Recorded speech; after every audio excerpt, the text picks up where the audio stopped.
Welcome again, everyone, to the Accepted Student Session. It's so great. We've got a number of you that have logged in on your Saturday afternoon or morning, what time zone you're in. So welcome to Maine Maritime Academy. We're just going to give it another minute here while everybody kind of gets settled, and we'll start in.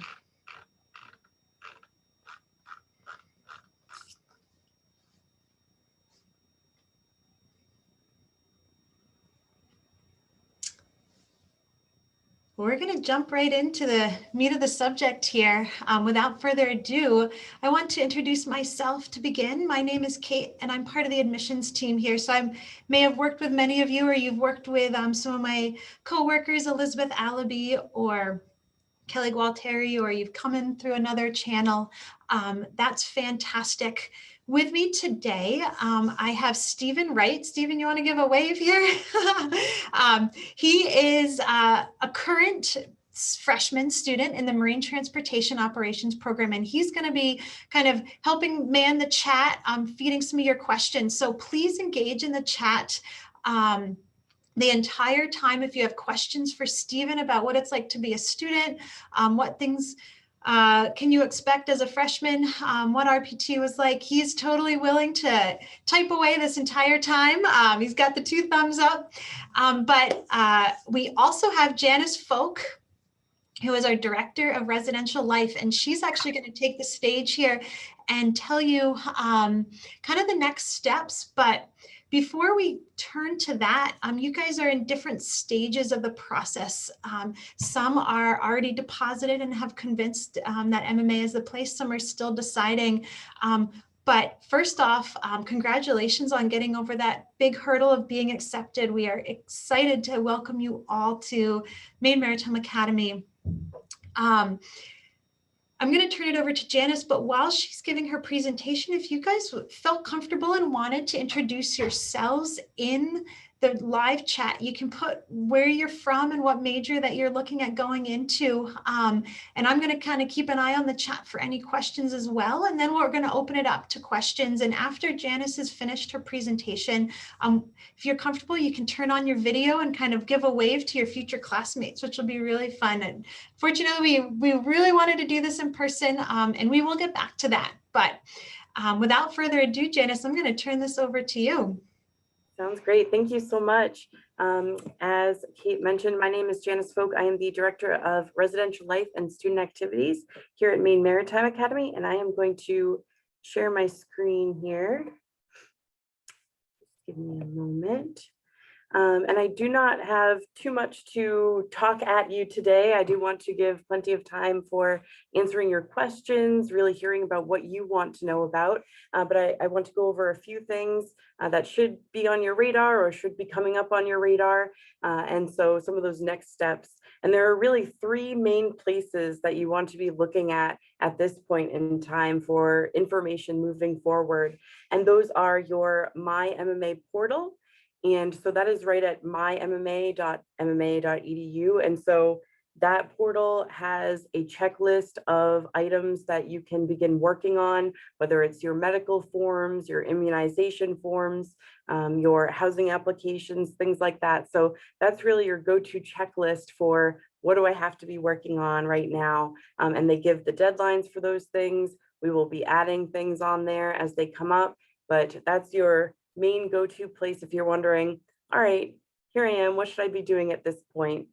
The other, I'll skip over to MMA email. Along with that, I highly recommend you check out your email, if not on a daily basis, at least a few times a week, just to see what's going on, what kind of deadlines are coming up. We'll be reaching out about different things as we get closer to the summertime and really hitting the ground running with preparing for the fall. And so that's really very important as you're looking at perhaps becoming a student at MMA. And then when you become a student at MMA, your email is the main form of communication for us to relay any information your way. And then we have the My Student Life portal, which if you haven't been on there yet, it has all of the information about housing and you have to fill out an on-campus or off-campus housing application, depending on where you're planning on living next year. And all three of these portals, or your two portals and your email, they all have the same login information. So you have your first name dot last name. If you have that already set up, if you have had that information sent your way, you'll be able to access all of these things using the same login information. So we try to make it as easy as possible for you to get where you need to be, get the information that you need, and really get the ball rolling. And I know a lot of folks who are accepted students have reached out about the process and really want to get into talking about roommates and talking about, you know, what do we have going on next. And I promise that we will get to that point. We will be able to go over how to select roommates, how to move forward with selecting a new student orientation session, things like that. And so we will be sending that information via email. And so that's why email is the most important point of contact. So once you have deposited and you have an MMA email account, then you'll be able to access these different things and really get going to prepare for your education at Maine Maritime Academy. And so let's talk a little bit about new student orientation. I know folks have had a lot of questions about what we're looking at for the upcoming NSO, as we call it, new student orientation. And so last year we did have to do entirely virtual.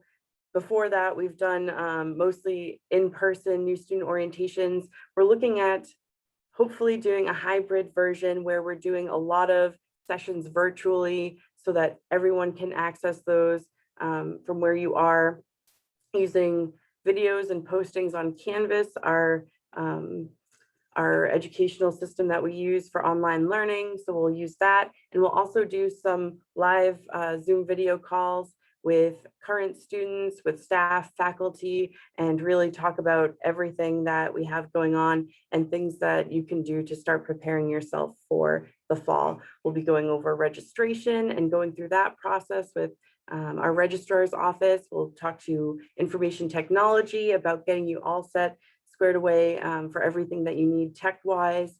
We'll be talking to myself about roommate selection and how to do that. So that will all be in a virtual capacity.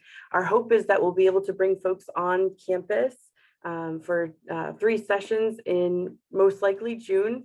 We do still have to nail down our last date for that, and we are getting ready to announce that within the next couple of weeks. So not necessarily this week, but the week after, we're hoping to let everyone know what our game plan is and give folks the opportunity to sign up for which session works with your schedule. So all 3 will likely be on the weekend and try to accommodate busy schedules. I know a lot of folks are, you know, still in high school or have other obligations going on. So we're trying to do our best to schedule some in-person sessions so that you're able to join us. And really our biggest focus when you come to new student orientation in person will be to get you connected to one another, to us in person.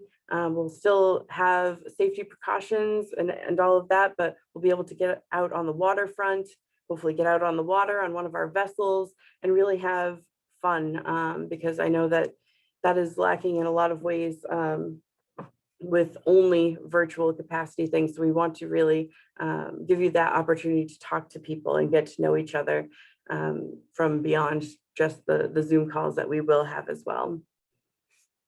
So as I said, signups will be announced within the next couple of weeks. So certainly keep an eye on your email and any communications from us about that. And we'll let you know exactly what you have to do to get prepared for signing up for new student orientation. And so I know that was fairly brief, but I want to give plenty of time to answer any questions that you might have. And I know that Stephen is an expert as well, being a student himself. So what do we have for questions? Thanks, Janice. That's great. We do have some pre-submitted questions, but again, I want to encourage you to put any questions that you have in that chat so that we can make sure to get to those if we're engaged in another. But Janice had mentioned a few times making sure to check your email. What if you can't access your email? What if you're having tech issues? who do you contact? What do you do? How do you get past that barrier? Because we want to make sure that you're getting the information that you should be getting. I would say start with us in admissions.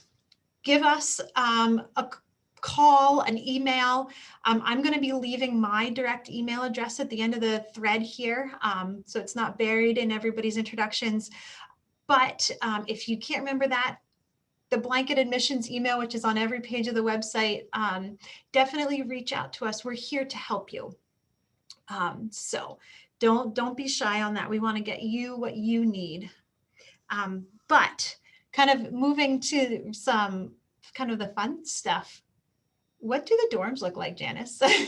How many students are in each room, and what kind of things can you bring? Or when do you get to know what kind of things you get to bring? Sure, great question. So we do have double rooms and triple rooms in Curtis Hall, which you can see kind of behind me, my background here. And so it is the largest residential hall in the state of Maine. So that's exciting, which means you get to walk around and see just about everybody who lives on campus. And so this building has mostly double rooms, 52 triple rooms. And so a majority of folks are in double spaces. For our first year students, we do have half the classes usually in double rooms and half in triple rooms. We do our best to accommodate folks according to what they are looking for. Of course, COVID has impacted that. We have had to take a look at reducing our triple rooms this year. I'm not certain if that will be the case for fall 2021, but my guess is that we will be looking at mostly double rooms for folks. And let me show you a picture. I have a picture of a triple room. Share the screen.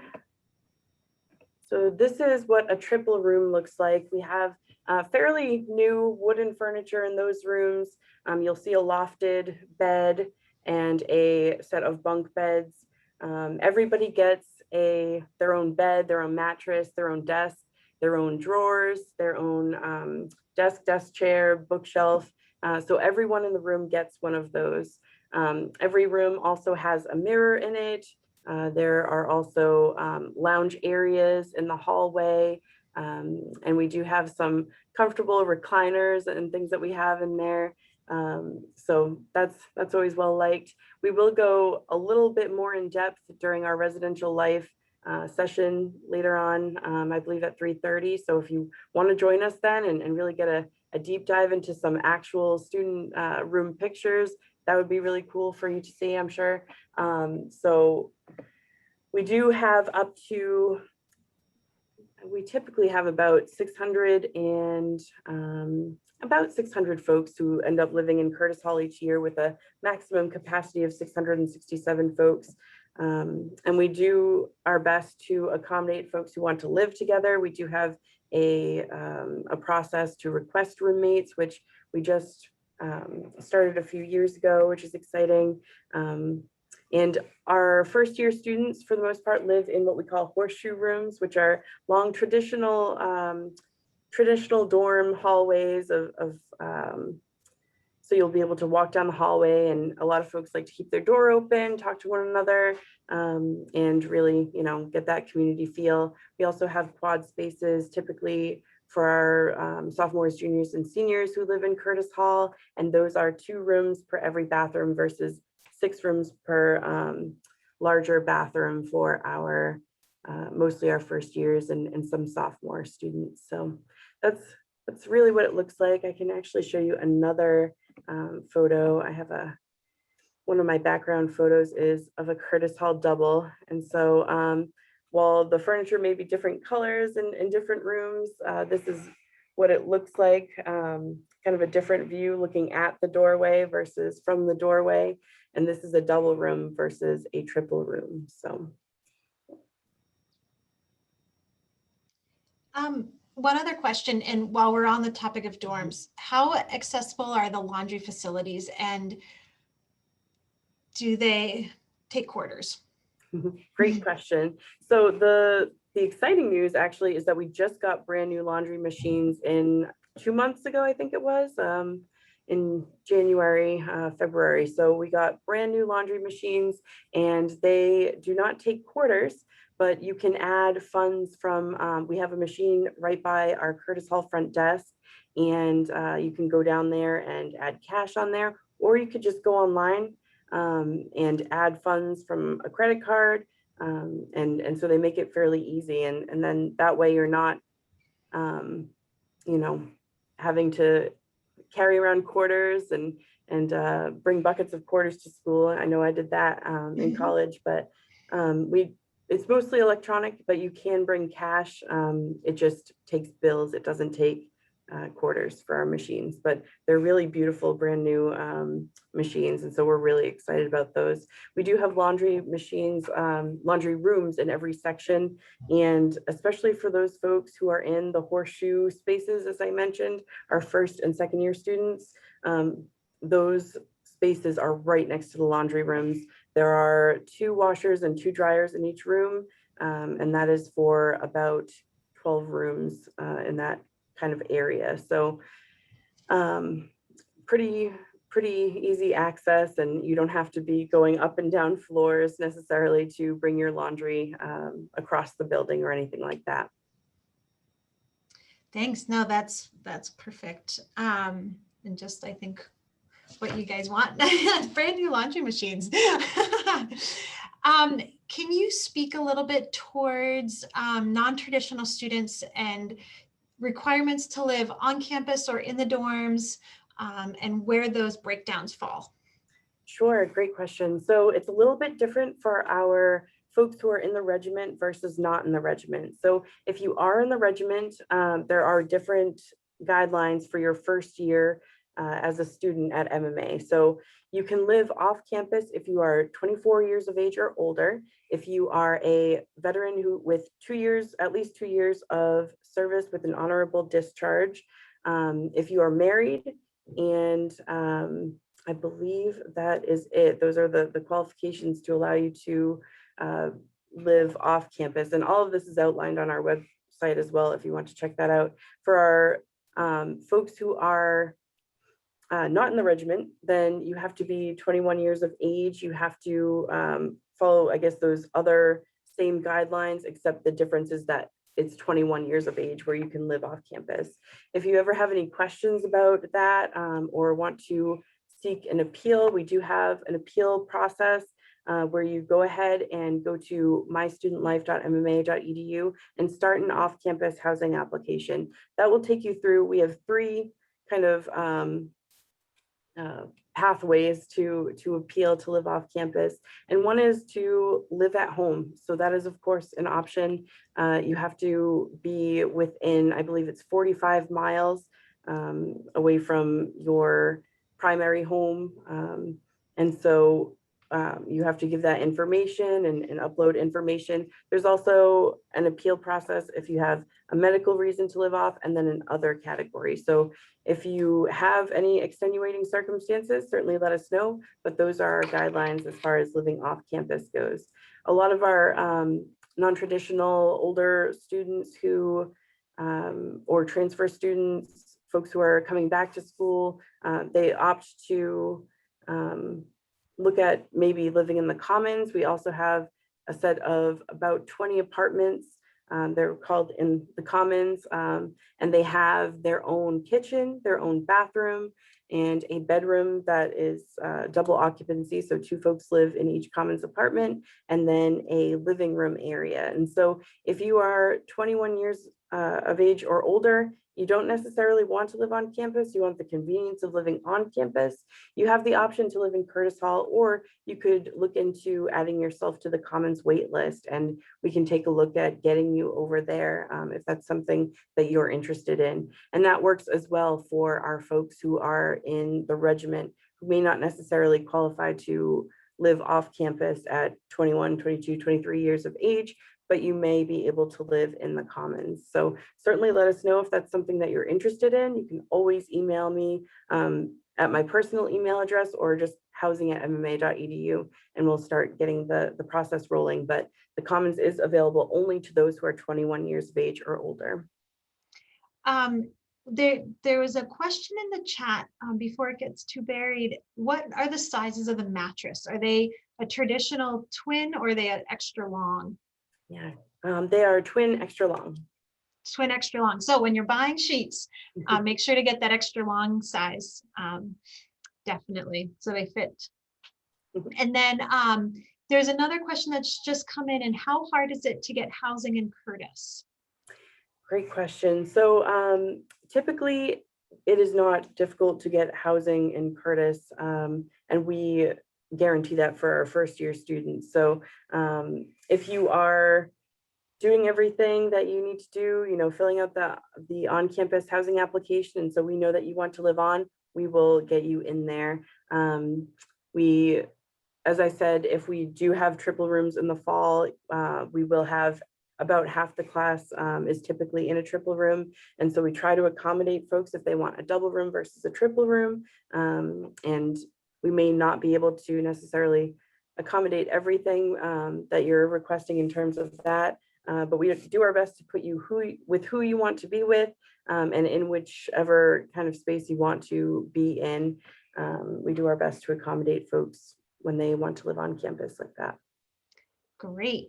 We only have a couple of minutes left here before the next session. So I wanted to invite all of our incoming students, if you're comfortable turning your cameras on, definitely turn your cameras on so that you guys can see each other, because we're all living in this virtual world. It would be nice to definitely see you guys.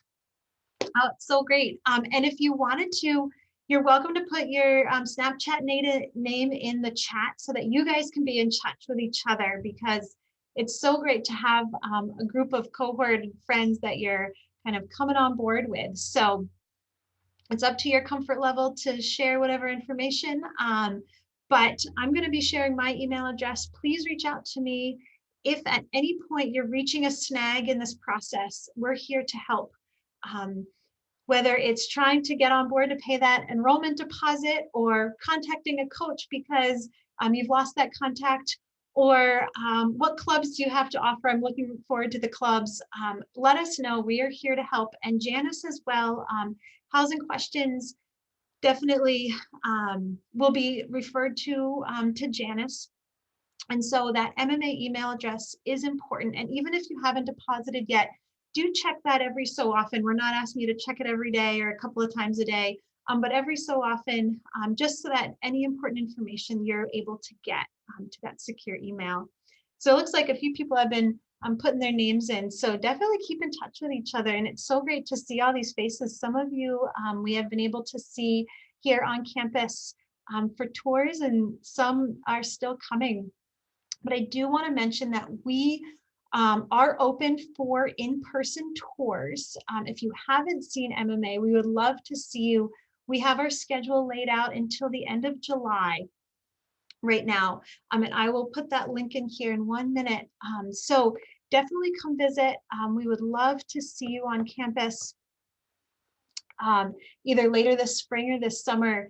And if there's any questions in terms of a student-to-student question, we will definitely get you those connections and those answers that you need. So Janice, is there any last bit of advice that you have for our incoming students before we switch sessions here?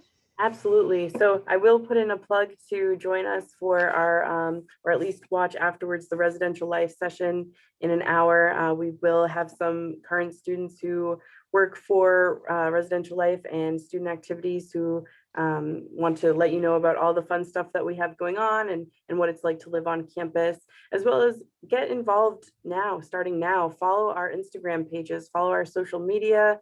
It's a great way to start seeing what's going on our campus. I put the campus activities board Instagram on there. You can see they did a trip to a trampoline park last night. You can see some of the fun they had there, and some of the other things that we have going on that really make it a fun place to attend for sure. So get involved starting now. That would be my advice beyond just checking your email as well. Great. And kind of the last thing is, when should students start hearing about all these things. Those that have deposited, do they have access to this stuff already? Or if not, when do they get that access? Sure. So after you deposit, you will get information about accessing your email. And so that's really where you start getting the ball rolling and get your account activated. And beyond that, you'll be able to access everything. Once you have your email all set up and your password, you'll use that email and password to access My Student Life, to access My MMA. And that will really be the most important thing, is getting that email set up to go. And that's after you deposit, I believe. And one more thing is that there's a question about admitted student group in Snapchat or Instagram. We don't have one in either of those platforms. We do in Facebook. We understand that not all of you guys are on Facebook. You're welcome to kind of connect with each other for sure. But unless you guys have one, Janice, we don't have one under that admissions umbrella. If I could, I would highly suggest, it was suggested that you guys place your Snapchats down below. During my time of admission, once I was officially admitted, we ended up creating a 2024 Snapchat group, which a lot of us that were admitted, we ended up getting in there. And through that Snapchat group, we were able to pass along tons of information if we had questions about certain things that was coming up or things that was going on. And not everybody had the information. It's a great place where you can spread a wealth of knowledge to one another. So I would highly suggest, I'm not sure who might be the front runner in the situation, but anybody within this group of personnel that are coming in, feel free to create a group, a Snapchat group, and you can call it Class of 2025. And if you guys share your Snapchats back and forth, then that's where you could kind of pass knowledge back and forth, and it would greatly help you out.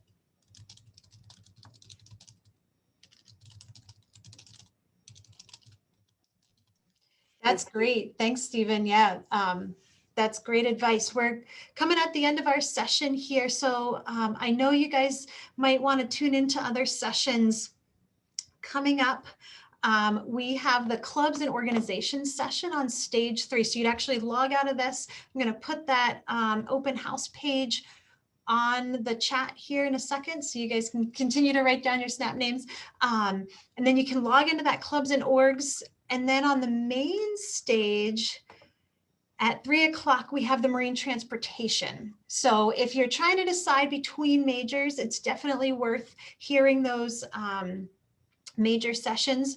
But if you're very confident in what your choice has been, then checking out some of those clubs and orgs, it'll be a student discussion. So definitely tune into those. So here's the link to Stephen Wrights, beat me to it. He's so good. Definitely get those snap names down. I'm not going to close that chat down, but feel free to switch sessions. Coming up next on ours is athletics. So if you're looking to be a varsity athlete, yeah, definitely stay on this one.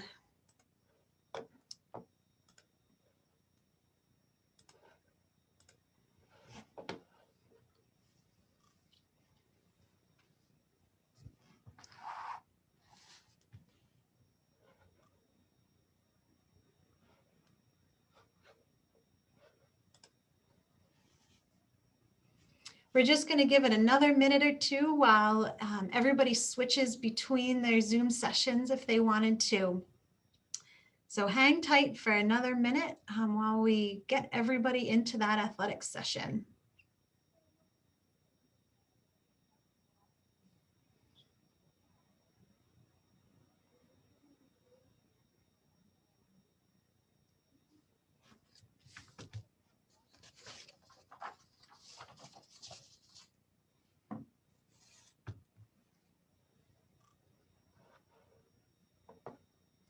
So you've logged in. If you're new to this, you're on the athletics session coming up.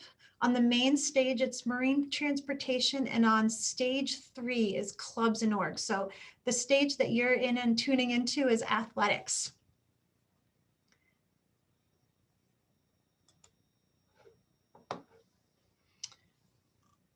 Well, welcome everyone. Again, my name is Kate, and I am part of the admissions team here at Maine Maritime Academy. It looks like we still have some people logging in, which is fantastic. So we're just going to give it another 30 seconds here while everybody gets settled in the stage that they want to be in. This is the athletics presentation.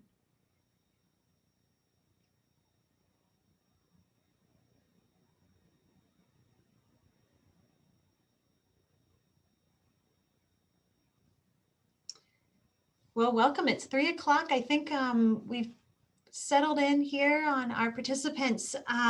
Just a couple of housekeeping notes. I'd ask that you be on mute, and you can turn your videos off if you're not a panelist, just so that the focus can be on our student athletes and answering your questions. But I really encourage everybody that's listening in to use that chat function. I'm joined with Stephen Wright, a freshman in the Marine Transportation Operations Program. He's going to be monitoring the chat with me, along with our other student hosts.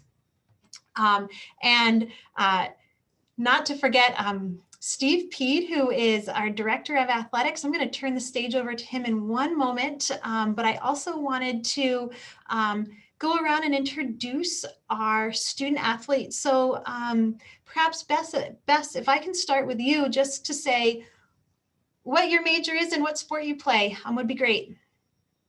So my name is Bess. I'm a sophomore in the International Business and Logistics program, and I am on the women's soccer team.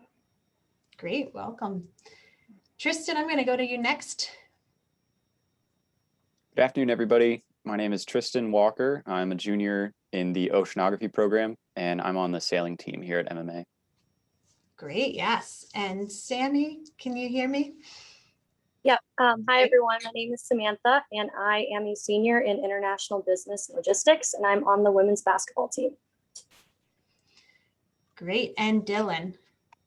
My name is Dylan Lavin. I'm a senior in the Marine Engineering Technology program and a 4-year member of men's soccer. So we've got a nice variety for you. So again, those that are listening in, please utilize that chat. Our students can answer any questions, whether it's athletics or otherwise. Definitely utilize their knowledge. I'm going to introduce Steve here. I'm going to actually have you introduce yourself. All right, well, good afternoon, everybody, and to the students who are athletes in the department. Thanks for joining in today and being representatives, and I'm going to throw it to you all for some questions later on.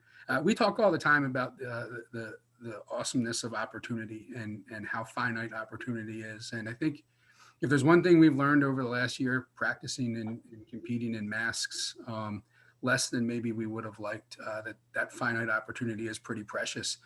I tell everybody that 4 years is going to fly by in a way that you wouldn't believe. And I don't know if Sammy remembers it, but she waited on my table in the summer right before her freshman year.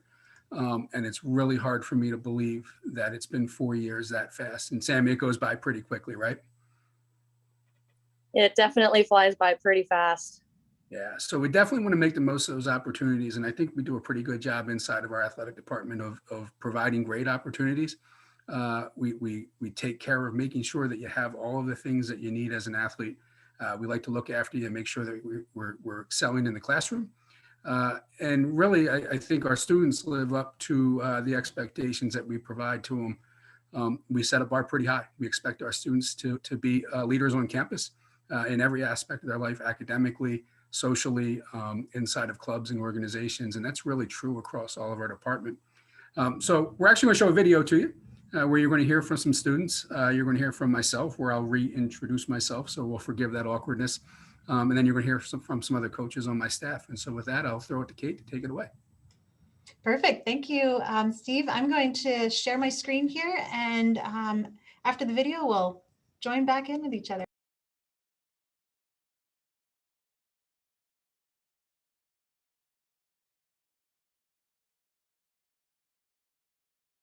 Hello, prospective Mariners, and thank you for joining us for today's virtual open house. My name is Steve Peed, and I'm the Director of Athletics and head women's lacrosse coach here at Maine Maritime. I've been a member of the Maine Maritime community since 2011, and I take great pride in being a Mariner. It's my privilege today to share with you a little background on my favorite topic, Mariners athletics. Student athletes make up 1/3 of our student body. Our athletes are the embodiment of all that is good in NCAA Division III. They're students, they're competitors, they're leaders in the regiment and midshipmen, they are tutors, they are leaders of various clubs and organizations around campus, and they are champions. Maine Maritime Academy competes in 15 varsity sports, primarily under the auspices of NCAA Division III. As a former Division III athlete and an administrator dedicated to the division for the last 20 years, I'm a true believer that it's the best venue of competition for student athletes. Our sailing team competes in the Intercollegiate Sailing Association, or ICSA. In addition, we offer men's and women's rugby and men's and women's wrestling as club sports, as well as a variety of intramural sports in the non-pandemic world. I will point out that our football team and our club sports are presently suspended and being reviewed during the pandemic. My hope as a former football player and wrestler is that these sports can make a quick return in the weeks and months ahead. It's personally important to me that we do so. Our athletic teams compete primarily in the North Atlantic Conference, a 12-team league spanning from the Albany region in New York, out to Castine, Maine, up to Presque Isle, Maine, and back over to Canton, New York. It's quite a footprint. Our football team competes in the New England Men's and Women's Athletic Conference alongside such schools as MIT, WPI, Merchant Marine Academy, Norwich, and the United States Coast Guard Academy.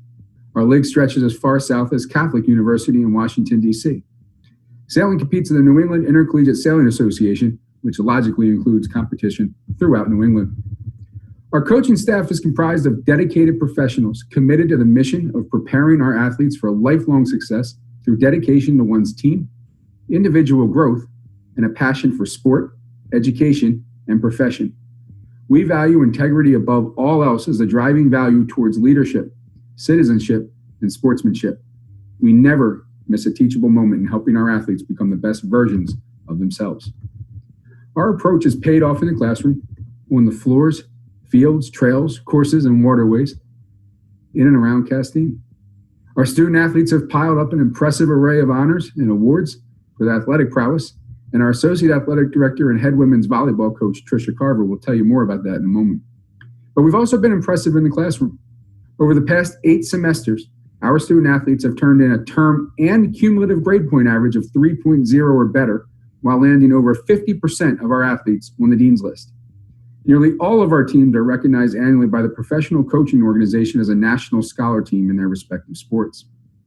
We're successful in the classroom because our coaches recognize that students attend Maine Maritime Academy to be a professional in something other than their sport or sports. We have developed a system of faculty athletic liaisons assigned to each team who aid in supporting our students as our athletes as students, competitors, and as people. We've worked hand in hand with our faculty to develop a class conflict form and a system for proctoring quizzes and exams while we're out on the road. Additionally, one of our coaches draws 50% of his paycheck supporting all of our athletes' academic success. When you join one of our teams, you'll have a team at your back. And now I'd like to throw it to the co-captain of my team, Coach Carver. Hi, everyone. My name is Tricia Carver, and I am the Associate Director of Athletics and Women's Volleyball Coach here in Mariners Athletics. I'm here to share with you just a few of the many athletic accolades from our 2019-2020 academic and athletic year. We had 2 conference championships last year, including the first ever in women's soccer and our second four-peat in women's volleyball. We had 52 conference all-academic selections, 24 all-conference selections. We named 4 players of the year in the North Atlantic Conference last year and 3 conference coaches of the year. In addition to that and so many more, we named both our man and woman of the year for the North Atlantic Conference from Maine Maritime Academy. I have the great pleasure to tell you now about Mariners Athletics Leadership Program. We call it In Command. Currently, in our 5th year, In Command is aimed at uniting all of our athletes and teams under a common culture and vision. Our vision is that everyone can lead. We provide tools, training, and growth opportunities in a very hands-on, group-oriented way to develop all of our student athletes into the best leaders that they can be for themselves and their teams. Though we're all under the In Command umbrella, there are essentially 4 different programs. Our first-year program is designed to unite our freshman athletes and welcome them to Mariners Athletics. Our sophomore program, we call it I Lead, is a self-nominating process. Athletes work with their coaches to buy into the program. And our emphasis in that year is vision. Vision for yourself. Who do you want to be? Who do you want to become? And vision for your team. How can you help build up your team together with your teammates? And how can you be the best leader for your team? Our Captains and Leaders program is designed to add tools to the leadership tool belt. Our goal is that when our leaders leave that program, they have one very tangible leadership skill that they can put into use immediately for the good of their team and teammates. And finally, our One Team program provides an opportunity for our female athletes to bond and grow together under our pillars of togetherness, strength, trust, communication, and gratitude. We here envision a community of confident, independent women who uplift one another and their community. Though we are 7 sports, we are one team. I hope the ideas at In Command intrigue you. It's about building leaders for now, for you, for your team, for this department. It's also about building you into the leaders that you'll become in your professional future. I hope to see you here at Mariners Athletics. My name is Riley Morin. I'm from Harpswell, Maine. I chose Maine Maritime Academy because I wanted to further my education on the water and continue working on the water after I graduated from school. The transition from high school into college was a big step, but getting involved in sports or some type of club, there's plenty here. Will definitely keep you busy and help you keep your grades up. I chose MMA because I'm really interested in engineering, and this campus has the most hands-on classes, and they set their students up for great success after graduation. Hi, my name is Cameron Gerlach. I'm from Nashville, Tennessee. My major is international business and logistics, and I chose Maine Maritime Academy just for the family atmosphere and like the community. Being able to like know your professors is a really big plus for me. The transition has been really good. I like all my classes so far, so it's been good. Hi, my name is McKenna Middleton, and I'm a freshman here at MMA. And my first couple weeks of classes have gone actually great. All my instructors are very nice, and they always help me whenever I need, and whenever I have like a question or I just need help on the homework. The course material is actually a lot easier to understand than I thought it was going to be.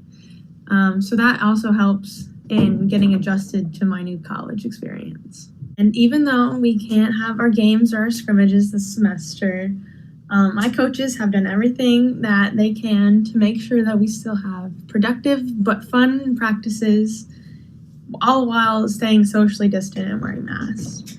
I really do love being on this team. It helps me get a lot more connections and make new friends and new family here, and I know that I can go to them whenever I need something.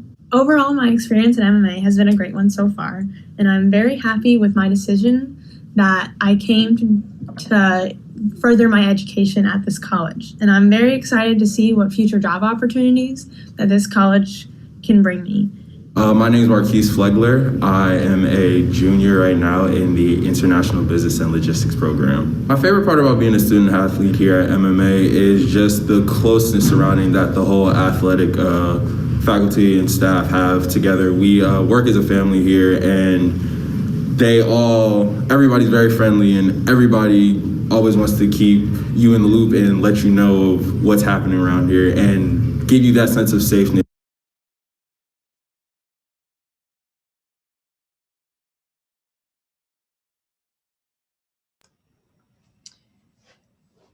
Well, I can see you guys again. Thank you guys all for watching that video. Definitely put any questions that you have in the chat. So while those of you that are watching are thinking of questions that you might have, I'm going to throw a question at you, Coach Pede, in terms of, we've had some pre-submitted questions, and I wanted to make sure that this one was answered. If somebody is considering joining a varsity sport, should they get in touch with a coach? How are they recruited, or are they able to walk on? Yeah, so really it's all of the above. And that's part of what being a Division III athlete's about. We want to create opportunity, and sometimes, playing time isn't a guarantee. It's meritocracy. But we have a number of sports where we have people who are new to the sport. I coach one where I have a number of players on my team who never saw a lacrosse stick before they got to college, and I put one in their hand. A lot of athletes here are recruited. Those athletes, are identified at different camps across the country, and so coaches may reach out to them before we ever hear from it. But if you're somebody who's thinking about athletics at Maine Maritime and you haven't talked to a coach yet, what I would advise you to do is jump onto our website and either email the coach or fill out the recruiting form that lives on every sport page that we have. There's millions of high school age students around the country, and as hard as our staff works, and they do work incredibly hard to identify students from Maine Maritime, they can't identify everybody. And so if you self-identify, that guarantees that you're going to get on their radar screen. Thanks. That's a great answer. So basically, keep your minds open. If you're thinking about joining a sport at MMA, definitely get in touch with us. We'll figure out what contact that you need. But I also wanted to turn it over to our student athletes, and we can kind of go in a round robin a little bit in terms of the answers. But I wanted to hear, I know this year has been a challenging one for everybody all over the world. But Bess, if I can start with you, what is it like to be a student athlete? Can you put that into a succinct answer here? I'll do my best. Yeah. But for me, athletics has always been a super big outlet for like stress and like just getting my mind in a good place. Like if school is stressing me out, I always know that I have my sport, women's soccer. I always know that I have that, and I have my teammates who will support me and just, they help me clear my mind. And it's just, I've always enjoyed being a part of a team. So like having a bunch of people who are just as passionate about a sport or just love to play it's huge in just like your mental health and how that, manifests itself.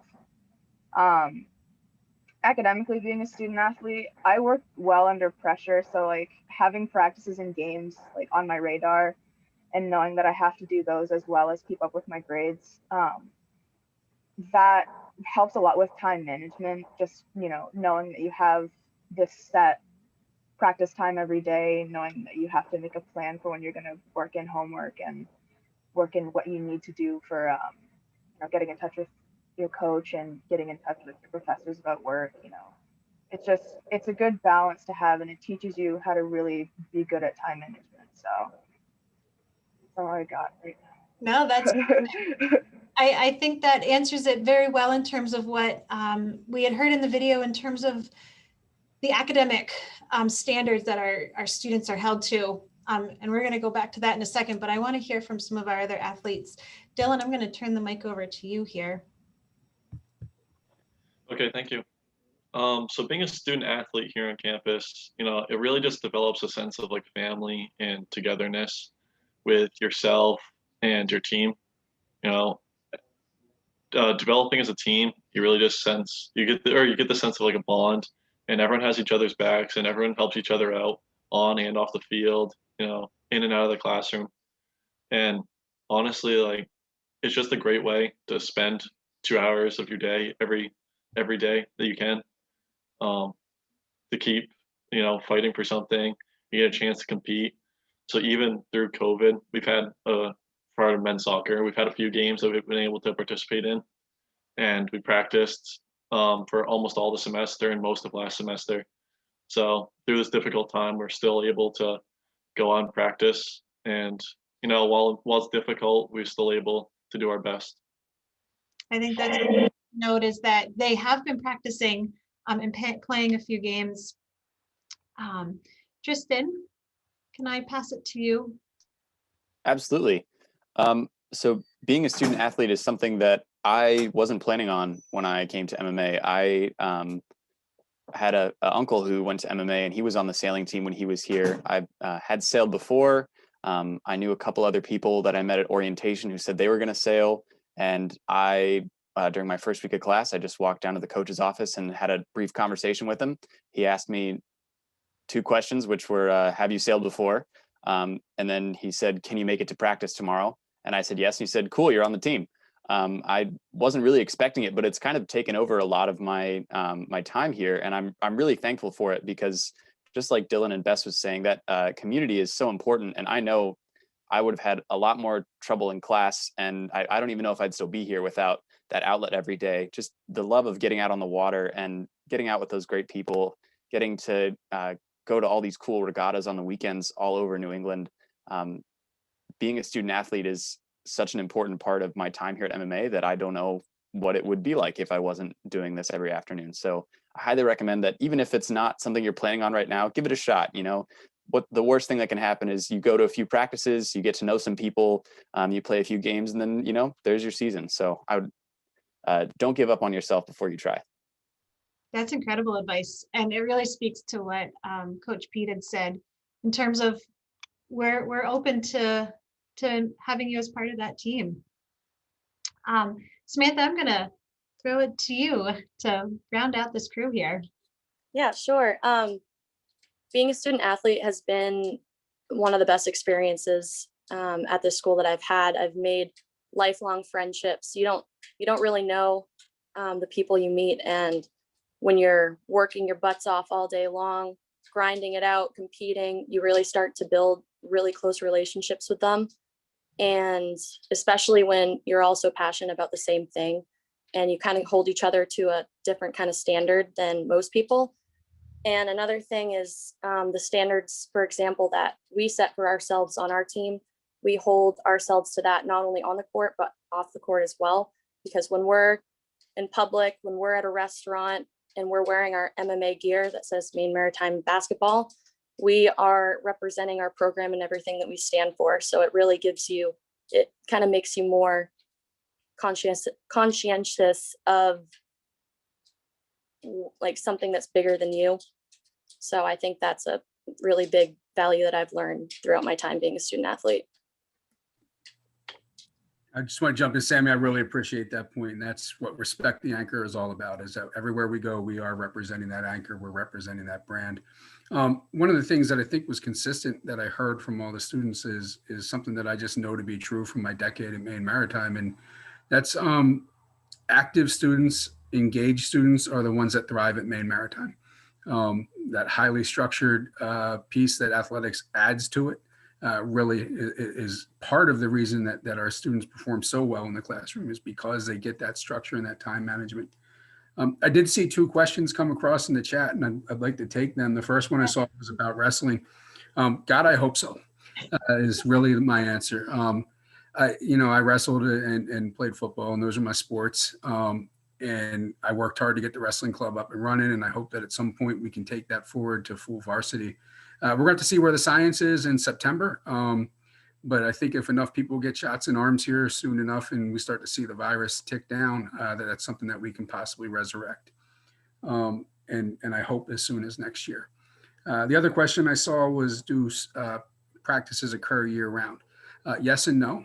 So there's a couple of different ways that athletics are set up inside of Division III. And so inside of the traditional playing season, which is called the traditional segment. So for soccer and volleyball, fall sports, cross country, fall sport, we have that as our traditional segment, and you can expect to practice 5 to 6 days a week.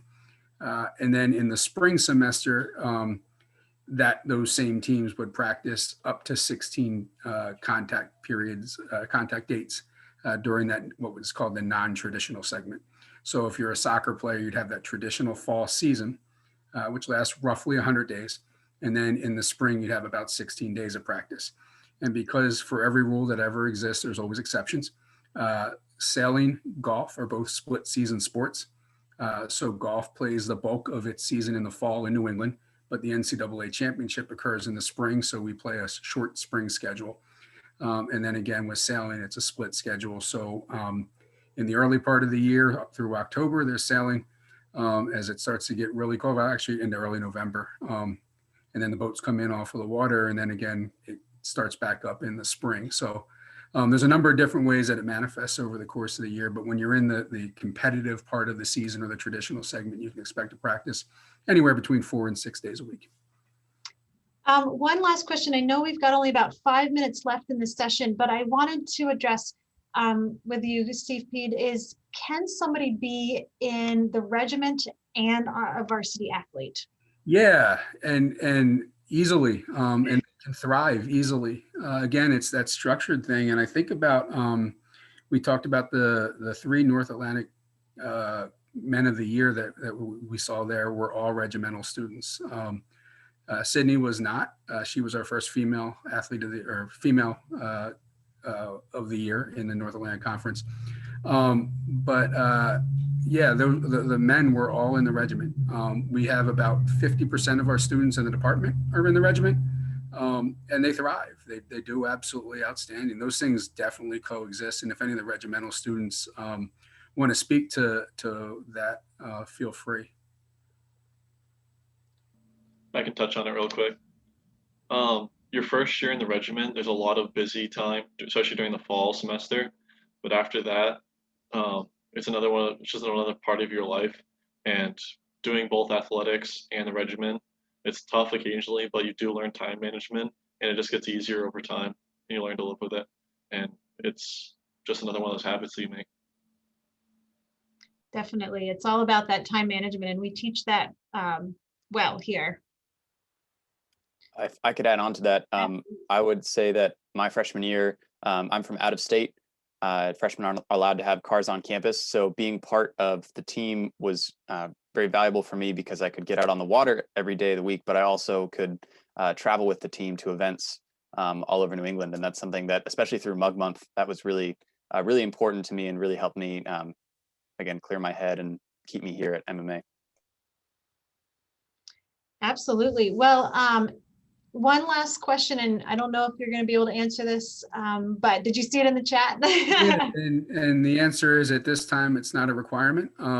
But I've been getting new guidance from the NCAA about every 3 days for the last 368 days. So I'm a year plus one on COVID expertise in the NCAA at this point.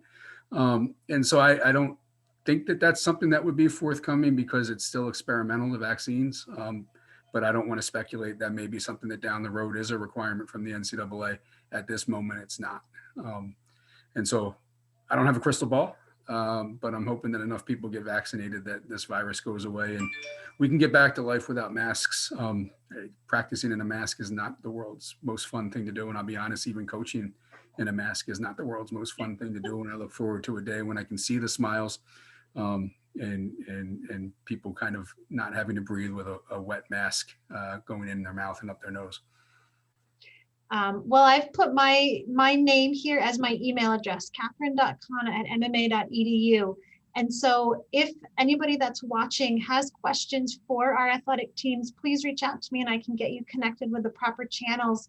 But coming up next on stage 3 is our student athletes section. And so you're going to be hearing from a whole panel of athletes, and you can continue to ask these questions and hear about what it's like to be a student athlete that's also in the regiment, student athlete that's doing several clubs and as an athlete. So if there's any parting advice, Steve, that you wanted to give our prospective students here, I'm going to turn the last bit over to you while I put in the link to open house.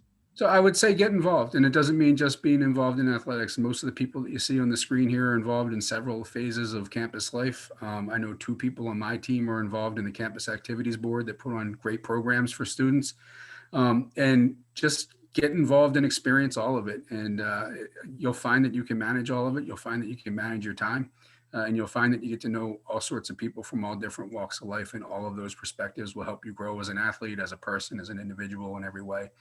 So experience everything that you can while you're here. It's there's just great opportunities all over Maine Maritime, and all you have to do is turn the corner and ask somebody, and you'll find something awesome to do.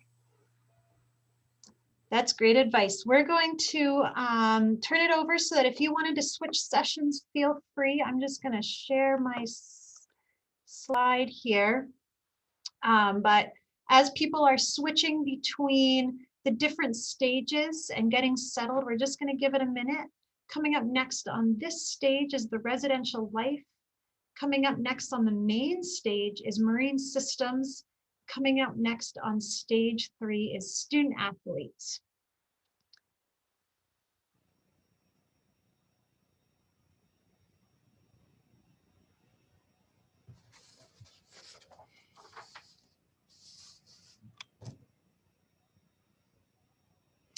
Well, welcome for those of you that are just joining the residential life session. We're going to give it another minute here while we wait for everybody to get settled into the proper Zooms that they want to hear.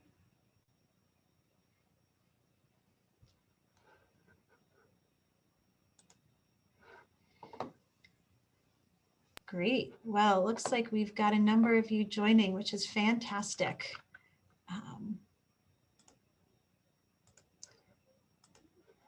Welcome. Again, if you're just joining for the first time, my name is Kate and I'm part of the admissions team here at Maine Maritime Academy.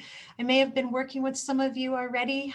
Some might be new names, but definitely welcome to this session. This is going to be all about student life, student activities, residential life. With me today, I've got Stephen Wright. Stephen, you want to give a wave here? He's a freshman in the Marine Transportation Operations program, and he's going to be monitoring the chat session. And if you have any student-to-student question, definitely ping him a message or ping the group, and he'll be able to answer.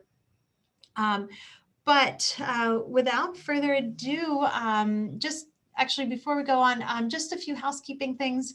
If you could leave yourself on mute and interact with us through the chat function, that would be the most interactive right now while Janice is doing her presentation.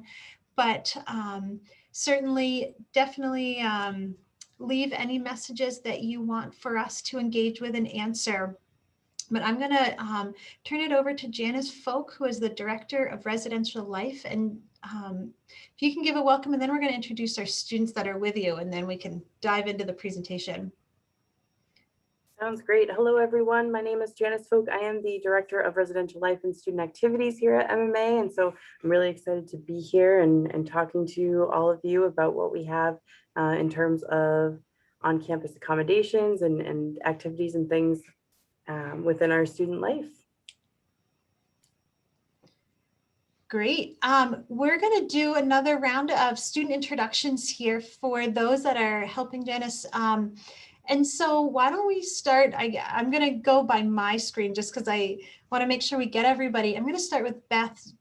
And if you wanted to introduce what major you're in, and what activities that you're in, or if you're an RA, things like that would be really helpful just so that we can gauge, help people think about questions that they might have.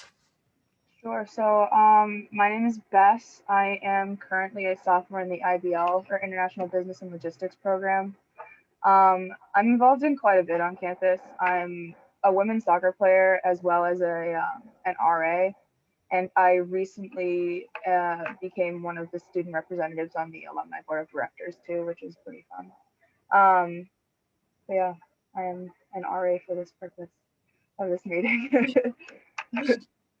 Bess does a lot of things, so it's pretty amazing. Patrick, I'm going to go to you. Thank you. My name is Patrick Whittam. I'm a junior at the Maine Maritime Academy, and I study marine transportation operations. Because of that, I'm also a member of the regiment, as well as I work as the regimental adjutant. I move all the papers around, help out students where I can.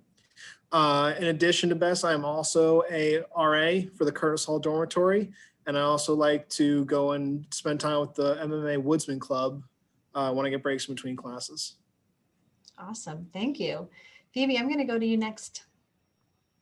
Hi, I'm Phoebe Cherney. I'm a sophomore at MMA in the Marine Biology and Small Vessel Operations program. I am a campus activities board member in addition to a scuba TA. I also am a subject tutor and mentor, and I do quite a few things at the waterfront when I can with Schooner and Yacht Club. Oh, and the Environmental Action Club. Our students do such cool things. I just wanted to put a plug in at the end of the day. The last session for stage 3 is all about waterfront activities and waterfront clubs. So definitely tune in if that sparks some interest with what Phoebe was saying. Avery? Hi, my name is Avery O'Neill. I'm a senior in the International Business and Logistics program. I'm done in 1 week, so I'm glad I can actually say that now. I like the rest of the students, do a lot around campus. The reason I'm here is because I, for the third year now, am on the campus activities board as the gaming and esports coordinator. So any gaming tournament, we'll get into that a little bit further. I help run, and a lot of other events that we do as well that we'll get into. I work for Sodexo, which is, if you don't know, who runs the food services here on campus. So any activity that we have food at, I probably put that together for it. I've done everything I think under the sun for them. I work for the Writing Center as a Writing Center consultant for any papers that you have questions about, whether it's a blank sheet or you just want a second pair of eyes at the finished version. Let's see what else. I'm also a scuba TA for the Academy. I work for admissions and giving student tours. And I'm also a student athlete on the women's lacrosse team. And I, for the 2 years of eligibility I had left, was on the women's volleyball team as well. So if there's any questions about the school, I basically have done it or know someone who has. So I'd be happy to answer any questions that come my way. Your students are so cool. Janice, I'm going to turn it over to you to start in. I will share my screen with all of you. We have a little presentation prepared.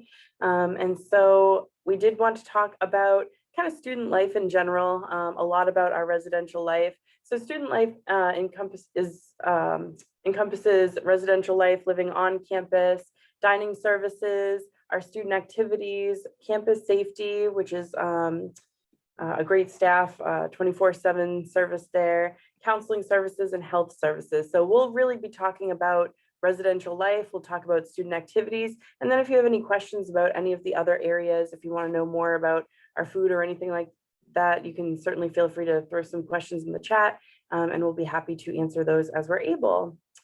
So to start, I think Patrick, Jack, if you want to read our mission here. No problem. So all of you can see our actual mission statement located on the screen in front of you, but the gist of it is that we are your go-to people for in the dorms and around campus. We're always on call, always one of us available, and it's our job to make life on campus as easy and entertaining as possible. We are readily available to give you guys any supplies you may need for your room the school provides for you, and we try to put on programs like the one you see to your right of the screen, at least a couple times a month, so that you guys always have something to do in those times in between classes. Great, thank you.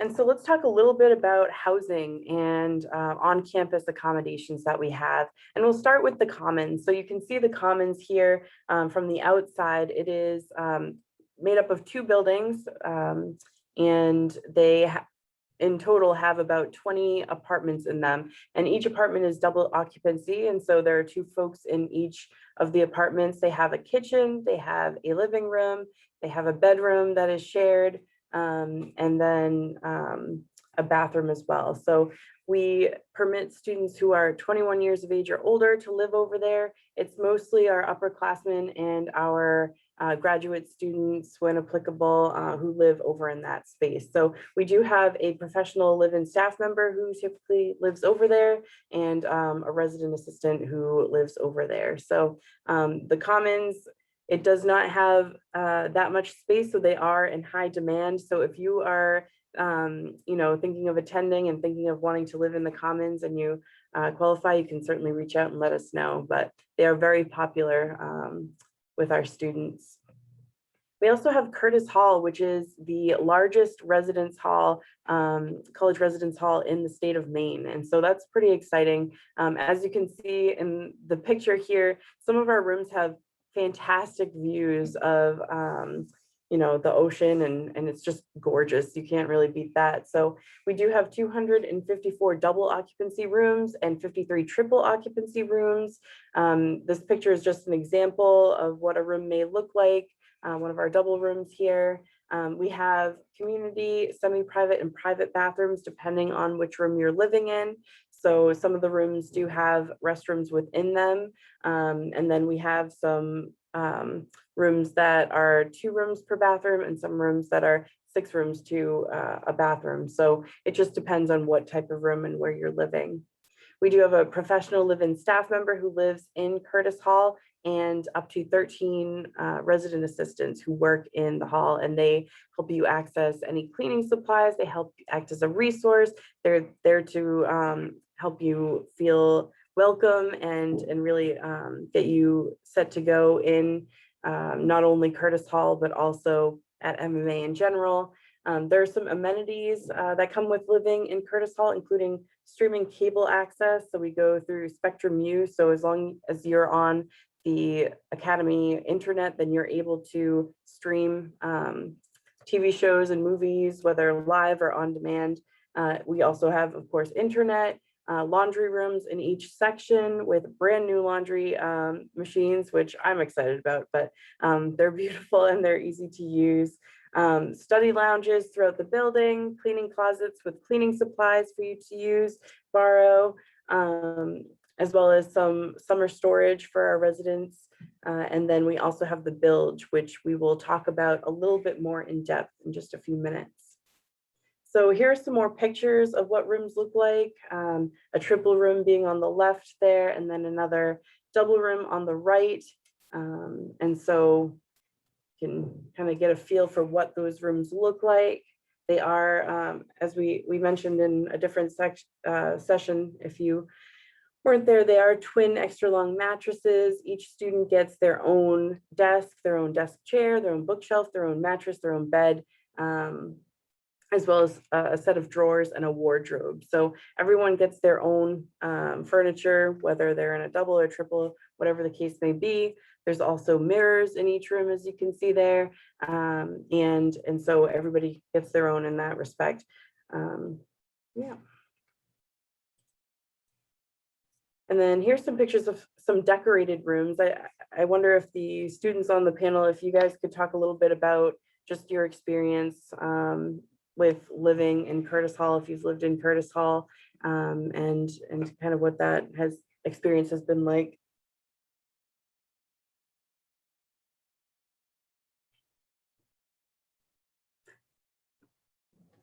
Sure, I'll go ahead and kick it off.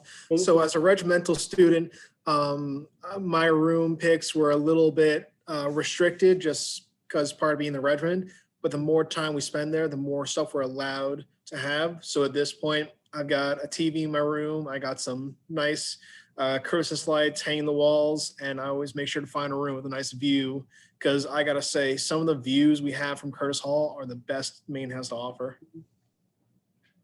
Great point. Thank you.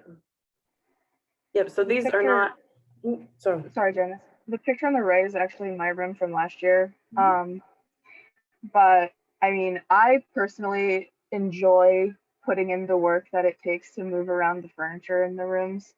It's hard work when it's only one of you.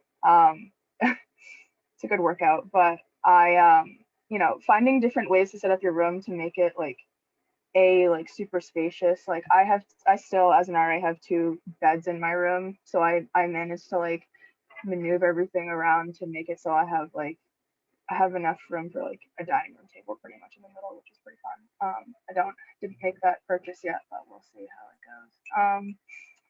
But yeah, you know, as a non-regimental student, setting up your room like how you want with your roommate is it's super fun, because it's a good bonding activity for you and your roommate, just to like, you know, how you set up your room tells a lot about you. I feel like, so just getting to know them in that way is kind of fun for me. I don't know.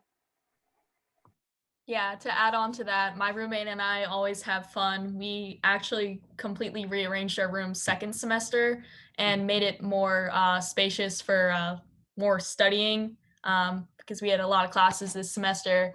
But yeah, no, it's a lot of fun being able to decorate your room. It's different from being at home, so you can have not different things, but you can bring stuff from home and it's a lot of fun.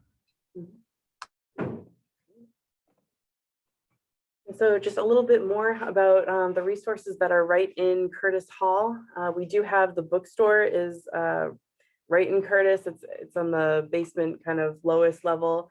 We also have a barber shop right in Curtis Hall, so that's super convenient. Anyone can get their hair cut at the barber shop. It's located, I guess if you're looking at that picture, it's located like right in that inner courtyard space. So it's easy access for sure, especially if you're Living in Curtis Hall, campus safety has an office in Curtis, as well as the commandant staff, the dean of students. They all have their offices right in Curtis. I'm currently in my office in Curtis, even though my background's a Curtis Hall room. My office is here, and campus activities, residential life, we're all here. We have health services is right in Curtis Hall, so that's been super convenient. And so if you're not feeling well, if you have a question, if you need anything, then it's a matter of just walking usually down the stairs and over to the health services office. Same with counseling services. It's not as visible, just for privacy's sake. It's kind of around the corner from our health services office. And so that's right there for you to access as well and make appointments to speak with our counseling staff. As I mentioned, the Res Life and student activity staff were here. And then we also have, I misspelled that, but a prayer and meditation space. So if you need a quiet space to do any religious activities or meditation, or just have a quiet space, then we do have that, which you can access. We also have student leader offices, so resident assistants and the wedge, which is regimental leadership, student leadership. And so they both have offices here as well. And then we're also just really close to the mess deck, our dining hall, and the Waypoint, which is another dining services on campus. So it's a great location. It's very convenient to live in Curtis Hall. And so those are just some of the resources and amenities that we have. So the bilge, I think Avery and I know Bess has had some events down there, and Phoebe, if you guys want to speak to that. Yeah, so the bilge is a great facility within Curtis Hall that students can go to kind of just take a break from the daily stress and anxiety that anyone can get from college. So as you can see in that picture, we have someone playing pool down there. We also have, as the bullet points say, air hockey tables, ping pong tables, foosball. There are awesome couches and chairs down there. They're actually pretty darn comfortable. Have a whole bunch of big screen televisions. We have one less down there now since we moved it upstairs for some gaming tournaments. But there leaves a whole bunch more for you to utilize. There's high top counters with high chairs in it. Great for, just doing homework or eating some food. And along with that, we have a full stock kitchen down there with oven, stove, microwave, a big fridge, although I don't recommend leaving your food down there. But we have all of that for you to use as a student. So maybe you actually just want to cook your own meal one night. You have the opportunity to do so. And we give you the resources for you to be able to do so. We also have a gaming room. That has a whole bunch of Switches in it, Wii's, Xbox, Nintendo, Nintendo Switch, whole bunch of games, a whole bunch of random batteries and accessories for you to use for those games. And if there's ever a game that you want to play that's not down there, just let someone know and we can find the way to get it down there for you to use. It again shows an all access to all students. So whether you live off campus, such as I do, or you're on campus, you have the opportunity to go down there and use it for space. This semester, we've used it a lot for activities for like creating stuff. So we'll have we usually had those in the Waypoint prior to COVID, but now we have them down there and they're working out pretty well for us. We also did trivias down there, and we hope to bring back more events down there once we are able to add more people to that space. But it's really a great amenity for you to use as a student to kind of just take a break from your daily life and go down there, hang out with friends, or just go by yourself. And there's always something that you can find yourself to do. And then getting involved. So we just want to put in a plug for a lot of the opportunities that we have for students to get involved. And some of these are volunteer positions. I can speak to Student Government Association if you want to get involved and have, not only something great on your resume, but a great way to empower your fellow students to have a say in terms of speaking with administration, to relay information to your fellow students. It's a great way to get involved. Same with class officers, helping to fundraise for your class for things like ring dance, which we have, and other events. So we have some really cool events here, which is exciting. Perhaps the students can talk a little bit about regimental experience and other volunteer opportunities.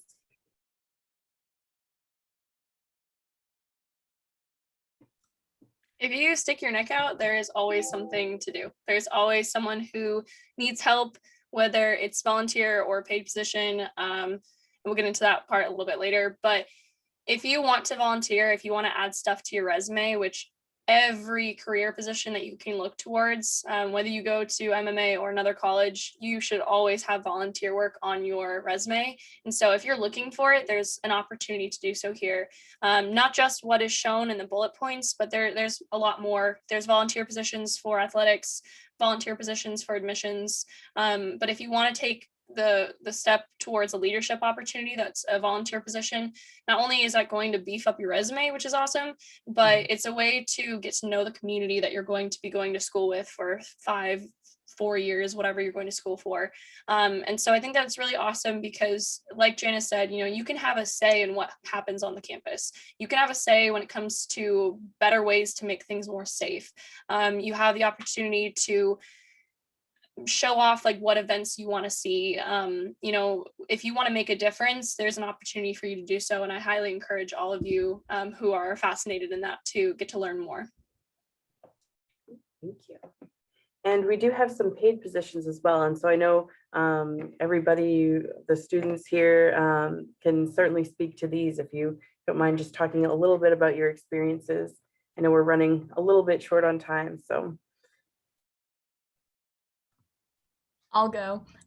So I work for the campus activities boards with Avery, and Janice is our boss, but we have a lot of fun. It's my first year being on the board, and we have a couple more members, but we just plan activities for everybody to do, much like RA activities, but we do events every night or most nights of the week. So bingo Mondays, trivia Tuesdays. We always try and do a craft or some sort of activity on Wednesdays, movies on Thursdays, you name it, we do it. We go off campus for activities. It's a lot of fun to get people involved on campus, and it's also paid. So that's a plus. One thing about being an RA that I found is really fun is like, so when you're an RA, you get put in charge of like a section of people throughout the dorm, and there are different colors corresponding with the floors and all that, but you get to know people outside of like your major, and like if you play a sport outside of your sport, but like you get to interact with people that you wouldn't necessarily get to on a daily basis normally if you were just a regular old student. So I mean, like if you're really looking to like put yourself out there and get to know a vast amount of people, being an RA is it's a big opportunity for that. So I would actually like to piggyback on the topic itself in terms of volunteer work. I did get to answer a really good question earlier in this conversation, which was it was basically asking, do students interact regularly between the regimental and non-regimental students? And my response to that, and I'm pretty sure some of our other panelists can also attest to it, is if you get out there and you volunteer, you put yourself out there, become a social butterfly, you will get the opportunity to interact with a large variety of students. Everyone is pretty friendly towards everyone. Every club interacts with every club in my experience so far, but it's really up to you. You put yourself out there, you get involved, you get to interact with every field. Great point, certainly. And speaking of clubs, we want to talk a little bit about clubs and organizations. So this is just a few of the clubs that we've had on campus. Some of them are currently active, some of them are not currently active, but it's just a matter of getting student interest, and we can revive any club at any time through our Student Government Association. So we have a lot to choose from, and I know we talked about a lot of these. The students spoke a lot about them in the clubs and organizations panel, and a lot of them do have to do with different fields, different majors, but you're not restricted. You can be a a business major who isn't necessarily going to be involved with going out on a ship or a boat or anything like that, and still be part of Women on the Water or part of Society of Women Engineers, even if you're not an engineer. So you can really explore different things by being involved with clubs and organizations.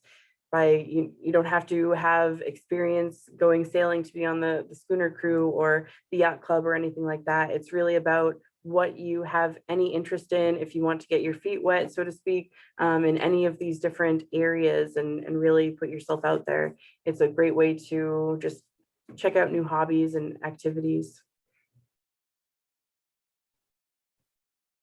So events, activities, and fun. So if our student panelists here want to speak a little bit about the activities and events that you've been able to put on and be involved with, that would be great.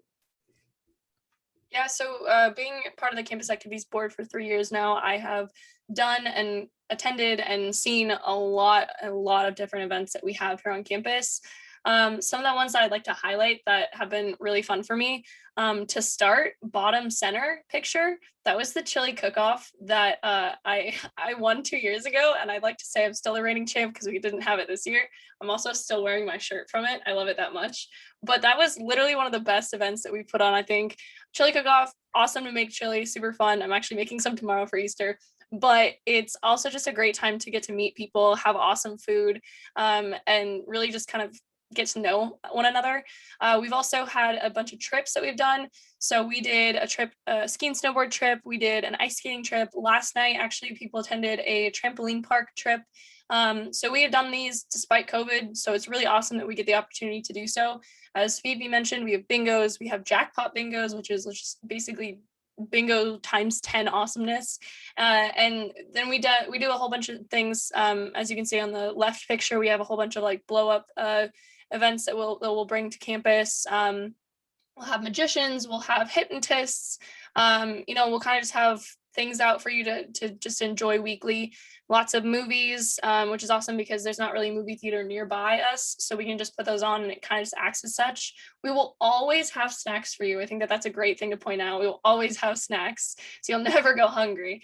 And it's really just a great opportunity to, again, get to meet people, but also like you get to win prizes. The bottom left-ish middle is some of the prizes that we give away to Netflix, to Amazon, to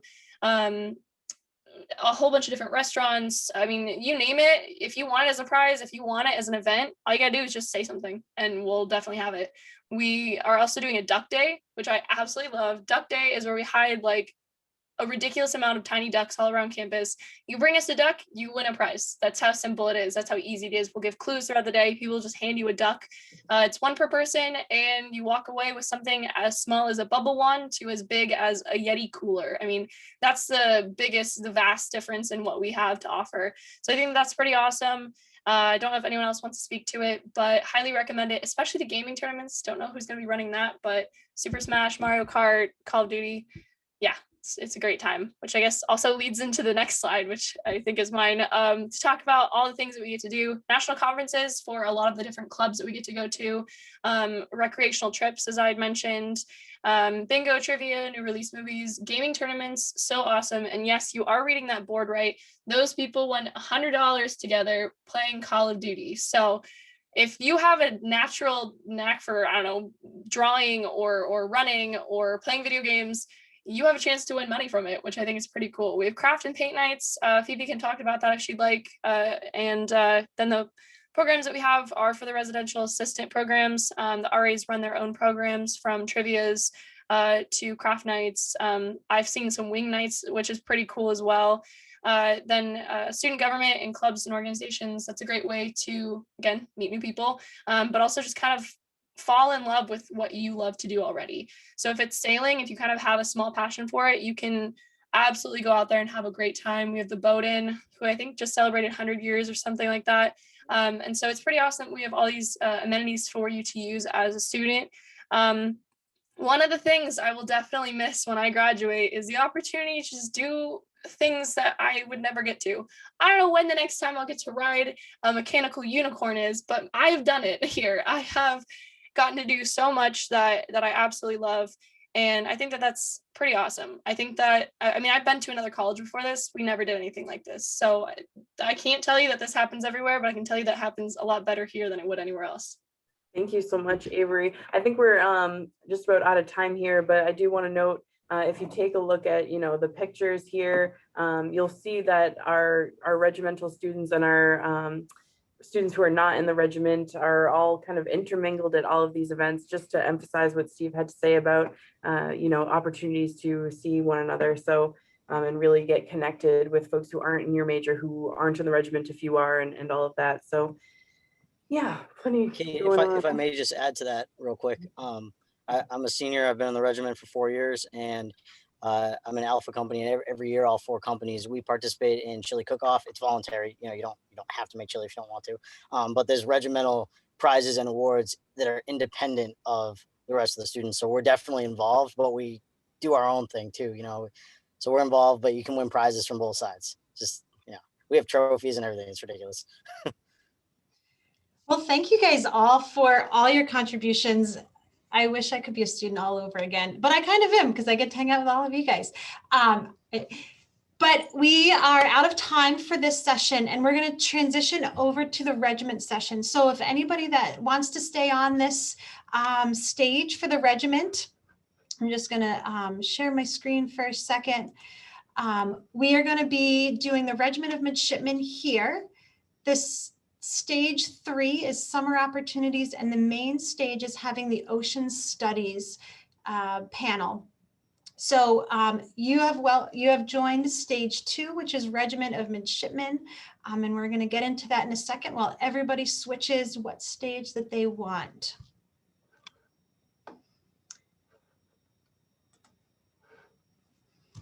Well, welcome everybody that has joined the regimental session. My name is Kate, and I'm part of the admissions team here. I'm going to actually be turning this over to Captain Cashman, who is our Commandant of Midshipmen, and he's going to give kind of the full rundown of what being in the regiment is like. But if before you kind of dive into your presentation, Captain Cashman, if you could introduce your student panel. I also want to mention that anybody that's watching, if you can keep yourselves on mute and interact through the chat, that way Captain Cashman can keep the floor for his presentation. But feel free to reach out to any of our students through this. They are here to answer your questions via the chat, and reach out to us at any time through that method so that we can make sure that you get your questions answered. So I'm going to turn it over to you, Captain Cashman, to introduce yourself, and then we'll do the students and then dive into your presentation. Wonderful. Well, Catherine, thank you so much. It's a pleasure to be here with everyone this beautiful afternoon here in Maine. As Catherine mentioned, I am Captain John Cashman, the Commandant of Midshipmen here at Maine Maritime Academy. And in that role, I oversee the Regiment of Midshipmen, as well as our training ship and our waterfront. So a lot of tremendous opportunities for anybody who wants to join the regiment as a student here at Maine Maritime Academy. I'll get into a few of the more specifics in a few moments, but let me introduce the panel that we have. So first up is First Class Midshipman Hawk Magliozzi. So Midshipman Magliozzi is recently was the Alpha Company Commander, now getting ready to graduate following his final cruise aboard our training ship State of Maine. So Midshipman Magliozzi, I'd like for you to say a few words, and also if you'd explain the fundraiser that we were doing over the past year regarding the facial hair, please. Absolutely. Thank you, sir. As Captain Cashman said, I'm First Class Hawk Magliozzi. I am just getting ready to graduate here pretty soon. And as far as the fundraiser, a former student of Maine Maritime recently passed away on a shipboard accident. And we decided to, we always do No Shave November, which if you're in the regiment, you do have to pay into that.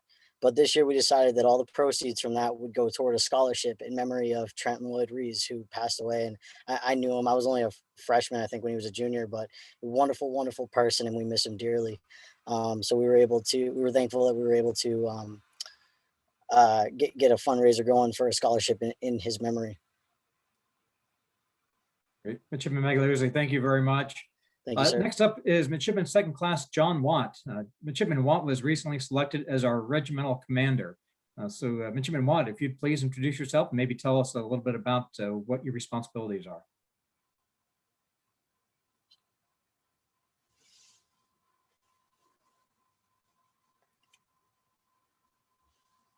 Yep, I may have lost him for the moment, so we'll give him a moment to catch back up with us. Next, I'd like to introduce Midshipman Third Class Shannon Estes.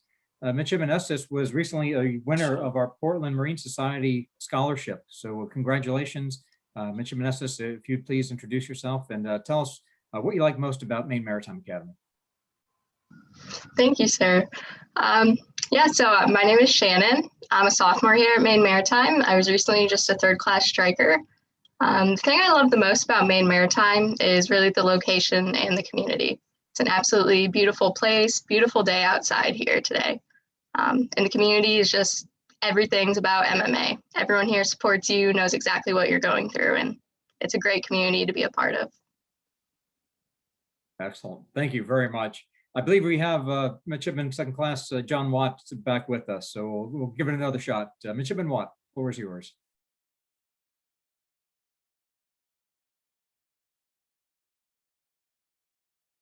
Yep, I apparently jinxed it. All right, moving on. Midshipman Second Class Jacob Olson. Midshipman Olson was recently selected as our Cadet Chief Engineer. So Midshipman Olson, please introduce yourself and tell the audience a little bit about what it means to be a Cadet Chief Engineer. Good afternoon, everyone. Thank you, sir. Again, my name is Second Class Midshipman Olson. As Cadet Chief Engineer, my main responsibility this semester has been preparing the freshmen for their first cruise aboard the training ship State of Maine. That involves overseeing all of the rates in my training staff below me. We have one first engineer, cadet first engineer, 2 second cadet engineers, 4 cadet third engineers, and then 4 maintenance officers. So all of us work together to oversee what we call pre-cruise, which essentially is a lot of sections that the freshmen have to complete in addition to their curricular activities. So those sections include questions and drawings. So they have to spend a lot of time down on the ship, tracing systems, answering questions, and ultimately that's what's going to prepare them for a freshman cruise. Excellent. Midshipman Olson, thank you very much. And a lot of responsibility, but a lot of wonderful opportunities in that role as a cadet shipmate. So I appreciate you explaining that. Next, we'd like to introduce Midshipman Fourth Class Stephen Wright. So he is with you on the previous panel, but a leading member of the regiment. He's also a non-traditional student. So Midshipman Wright, if you're available to jump back on and maybe tell the audience a little bit about what it's like being a non-traditional student at Maine Maritime.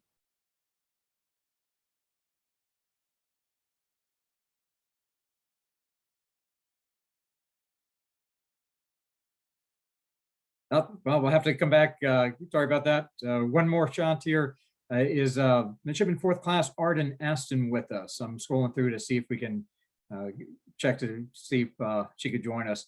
Midshipman Aston is also a winner of the Portland Marine Society Scholarship, and congratulations to her. So Midshipman Aston, if you're on, please say hello.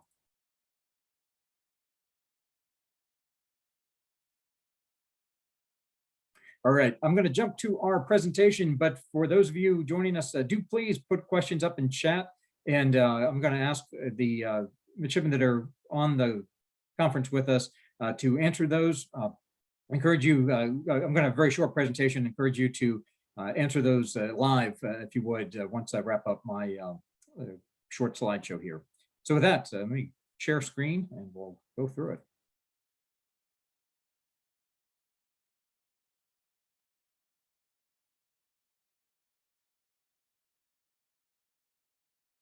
All right, you should be seeing the first slide, and I have 5 points I want to highlight with everyone this afternoon. The first point is that the Regiment of Midshipmen is open to all students at Maine Maritime Academy. It is a requirement for those students that are in an unlimited license major program. So what do I mean about unlimited license major?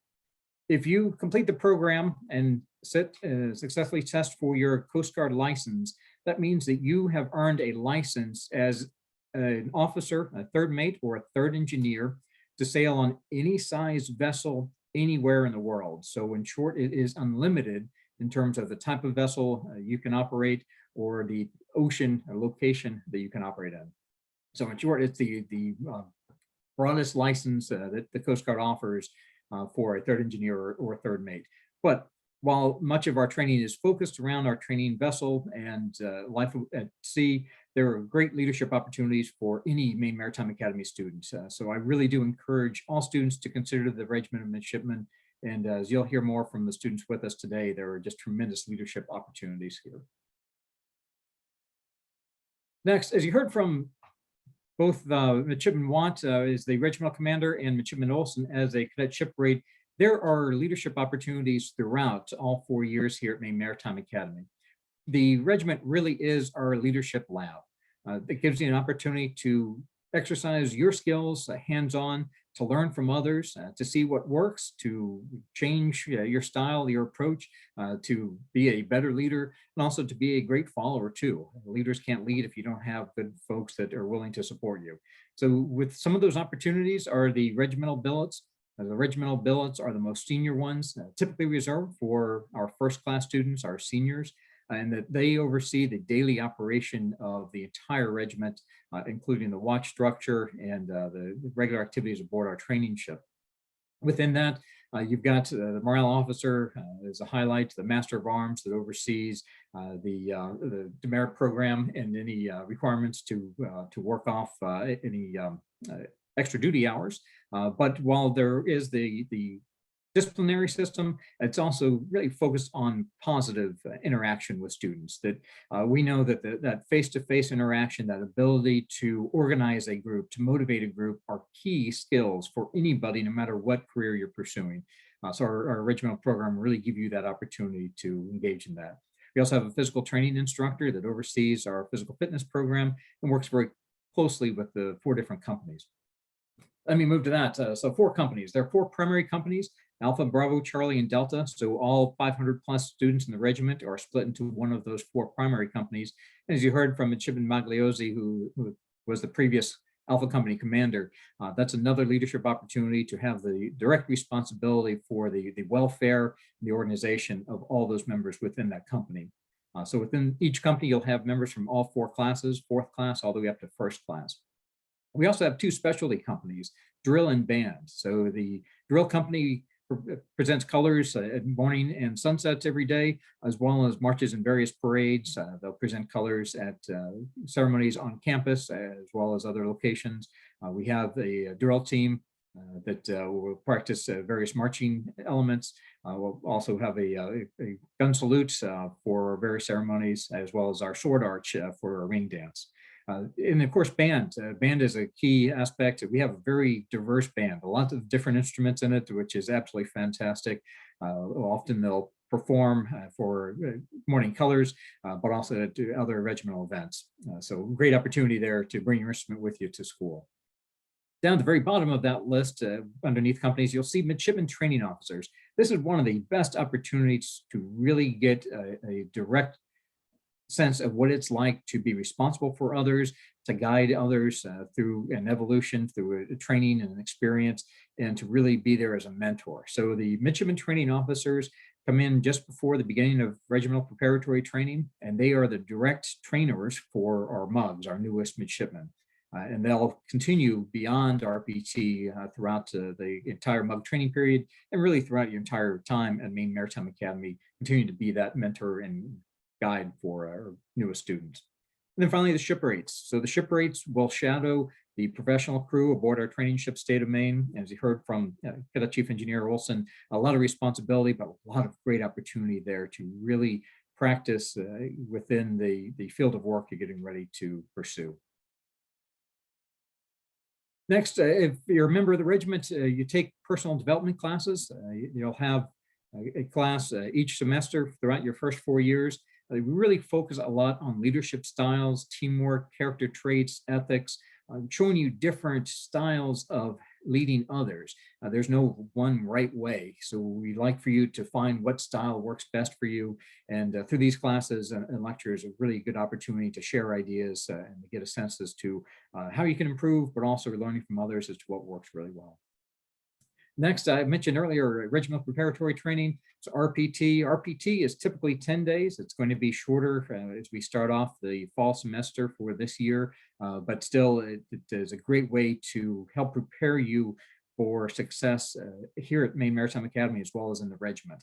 It's not a weed out program. It's not designed to try and wash folks out. It is really designed to give you an opportunity to connect with your fellow shipmates, to learn how you can succeed, understand our regimental structure, understand how to wear the uniform, a lot of focus on safety, both about campus as well as aboard the ship.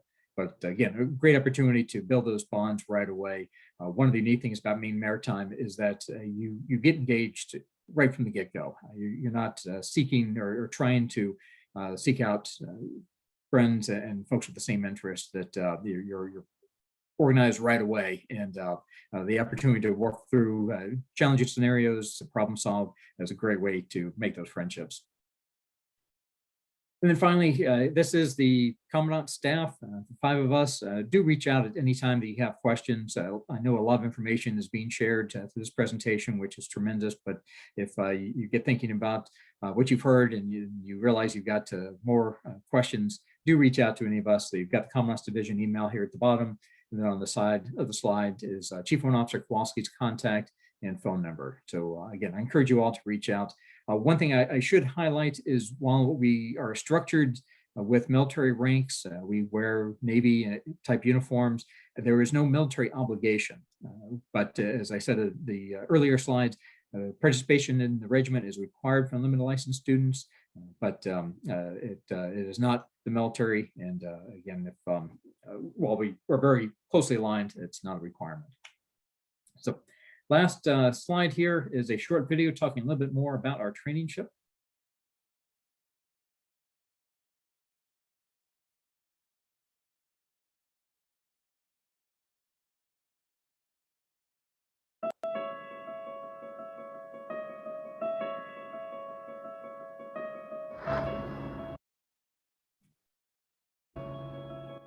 When I was interested in coming to the school, obviously they do the like ship tour.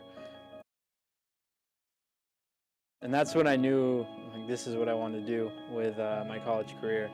During that ship tour, I realized that this was a chance to do something, you know, on a really grand scale and work in an industry that's huge and all across the world. And it just appealed to me right then and there. And I'll never forget the first time I stepped on the ship and going up to the bridge. It was just, this is what I want to do. First day or two, there's some confusion, you know, what watch, where am I go? And after the first couple of days, you could actually tell the ship starts to come alive.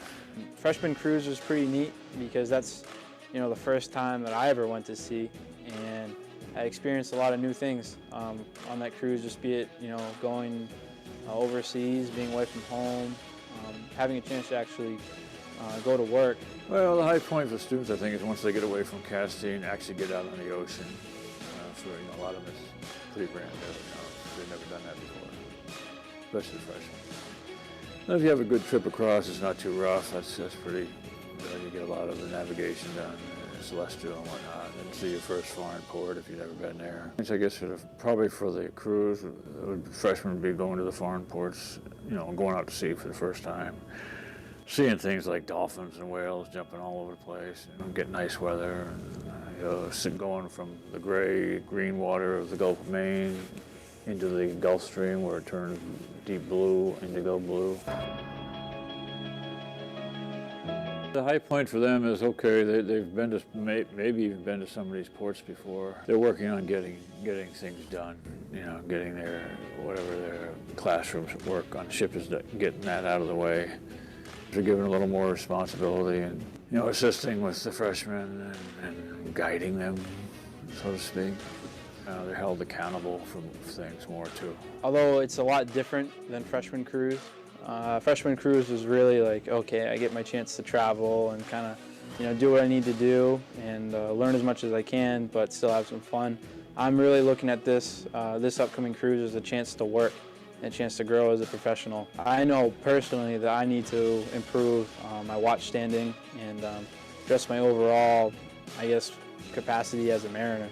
And I think being on the training ship gives you a controlled environment and the time to really do that. So I am definitely looking forward to my junior cruise. I am super nervous, but I'm ready to work hard and do what needs to be done.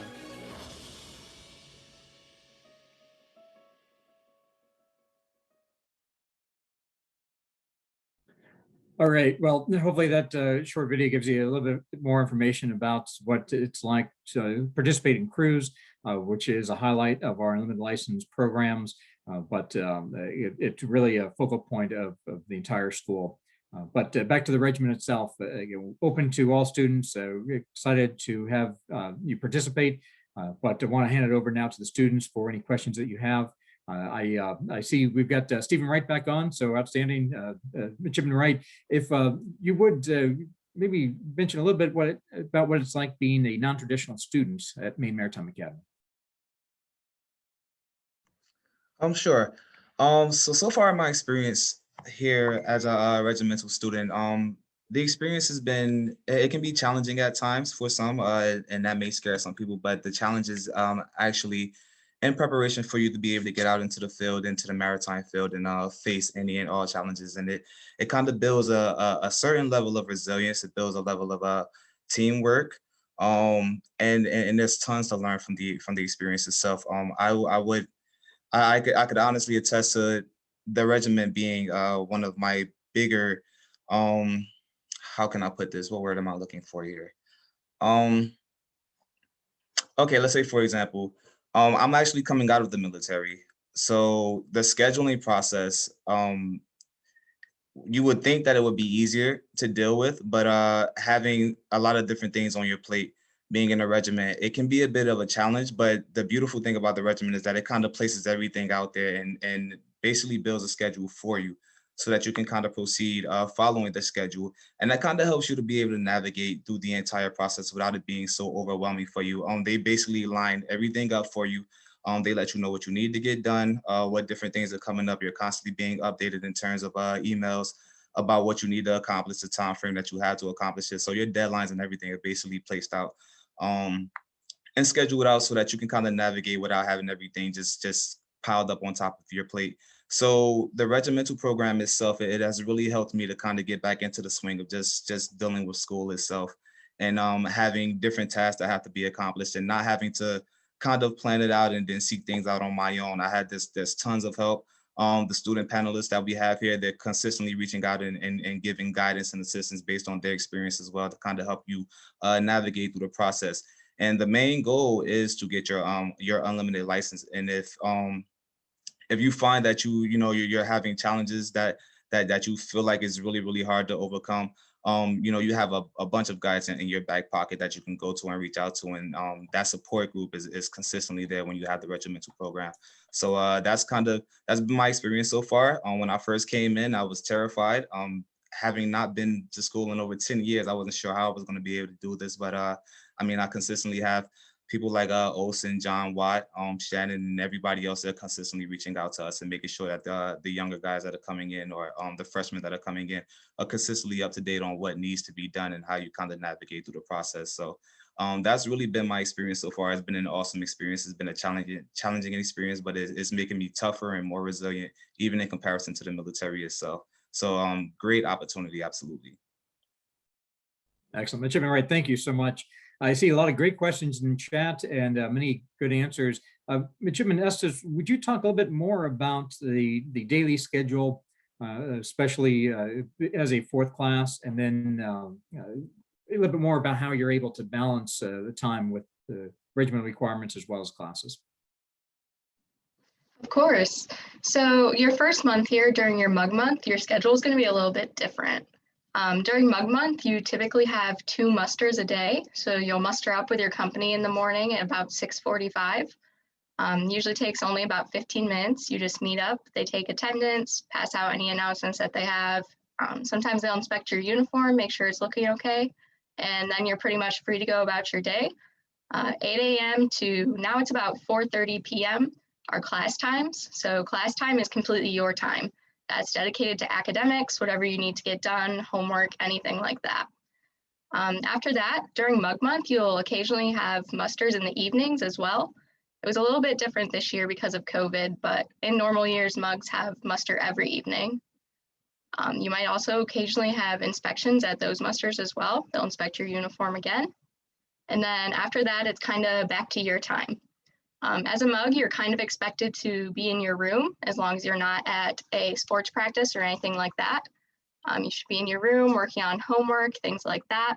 Sometimes your strikers will kind of do rounds of the dorms and make sure you're in there working on homework. If you need any help with anything, they're there to offer any help to you. And then typically during Mug Month, you have a little room inspection to make sure you're in your room at about 2100. And that's what we call lights out. So after that time, you are not allowed to leave your room. After Mug Month, however, it's not nearly as strict. After Mug Month, you have muster. Typically in past years, it's been every morning, but because of COVID, it's a little bit different. So each company is mustering on different days. So this year we only have muster either 1 or 2 days a week. That's in the morning at about 7 a.m. Usually lasts about 10 to 15 minutes. And then just like during Mug Month, you're free to go about your day. 8 a.m. to 4:30 p.m. are class times. Excellent. Midshipman Estes, thank you so much. I really appreciate it.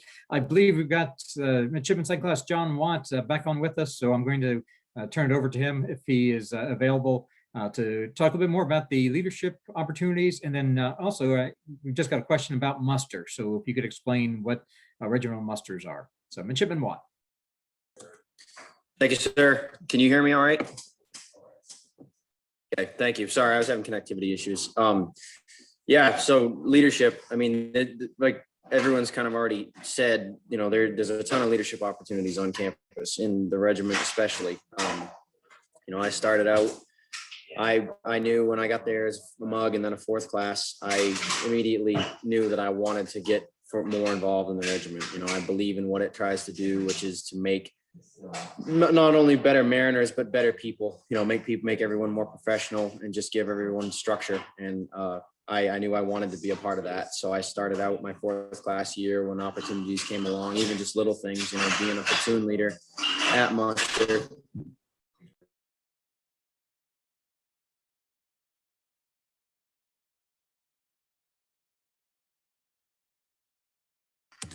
Sorry about that. And I started out doing little things like being a platoon leader, things like that. And then as I got into my 3rd class year, I knew I wanted to be a striker or a training officer, because I wanted the chance to give back to the students coming in. I wanted to teach them some of the things that I had been taught when I came in, and you know, things that I didn't know that I wish I had, that I thought I could pass on and make better. And then I continued that into my junior year now as the OIC of my company. And then I was fortunate enough to be able to apply and get the job of regimental commander. So, you know, here I sit, and I really enjoy it. You know, not so much that I'm in charge of everything. I just enjoy being able to interact with everyone on a day-to-day basis as much as I can, see what's going on, you know, improve anywhere that's possible. You know, there's definitely things we struggle in that we have had to adapt to this year. Obviously with COVID, we've had a number of those challenges. So we've all had to change the way we're doing things and adapt and grow. And that's really, that opportunity is one that's not only helped me on campus, but it's just helped me overall as a person. I've been able to take those skills with me and I can use them later on in life. You know, the leadership isn't something that you're never truly finished. You're always learning. You're always, every day is different. Every day is a new challenge. And so you have to adapt, and you just get better as a person as you do it. So being able to jump on those opportunities is good. And it's all about what you want to get out of it. You know, you don't have to take a leadership role if you don't want to. You're not required to do that. If you would like to, you certainly can. The opportunities are there for you. And I would encourage everybody to try, because all it can do is benefit you later on. The question that came up about muster, yeah, I can explain that a little bit. So The reason we do what muster is essentially if we muster every day in the field house, all 4 companies gather and take accountability of everyone. The students that live both in Curtis Hall and off campus are required to be there. We all gather and take accountability, and we have a formation. And in that formation, the drill company parades the colors, band plays the national anthem, and we get a report from all 4 companies about where everyone is. And we pass on any information that we have that needs to be shared with everyone. And then we go about our day. And the reason we do that is on the ship, we muster every day. It's for a safety reason. It's for safety. We do it so we know where everyone is and where everyone's accounted for. And like when we're on the training ship on cruise, if we're at muster and someone's not there, then we don't leave. We all stay there until we figure out where that person is and why they're not accounted for. So it's really for a safety thing. And we do it in Castine for a similar reason, mostly for safety, to make sure that we're just checking in with everyone. And if someone doesn't show up, we try to figure out where they are and why they're not there. And it's to just get in that habit of accountability and keeping track of everyone. Excellent. Midshipman Watt, thank you so much. And again, outstanding job as a regimental commander. I know much work ahead, but you've really jumped in with both feet and doing tremendous. So, our time is up. I do note we've got a couple questions about ROTC. We have a Naval Reserve Officer Training Corps program that is separate from the regiment. There are a number of students that are in ROTC as well as the regiment, but it is two different training programs. And you can also be in ROTC and not be in the regiment. But I certainly encourage you to reach out to the ROTC staff for specifics about commissioning opportunities, the leadership classes they teach, and what they can offer for you if that interests you. But with that, I'm going to hand it back over to Kate Cunha. Again, thank you all so much for the opportunity to talk with you, and do please reach out if you have additional questions. Well, you had a perfect lead in, because actually the ROTC and the Strategic Sealift Midshipman program is coming up next. But again, I've left my email as my name, so please reach out to me if you have any additional regimental questions. And I'm going to share my screen for a second so you can see what's coming up next. On stage 3, if you want to continue the conversation with regimental students, please jump on that. It'll just be a student panel, more about the regiment. So if you have any additional questions that we didn't get to today because the time went so quick, jump on stage 3. And on the main stage is power engineering. So if you're interested in power engineering, definitely jump on that. But on stage 2, currently, we're going to jump into the NROTC and the SSMP program. So I'm just going to give them another minute here while everybody switches their Zooms if they need to.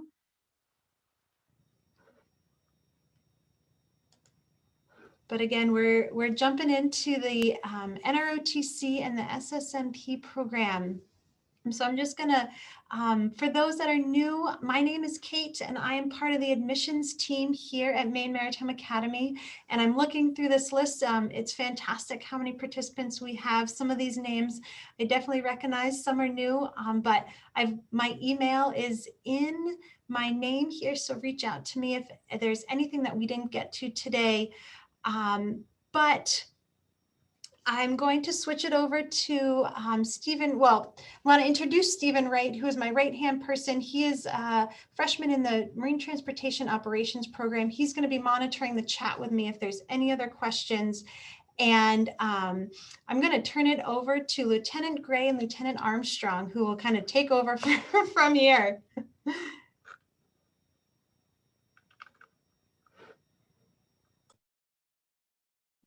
All right, thank you very much, Kate.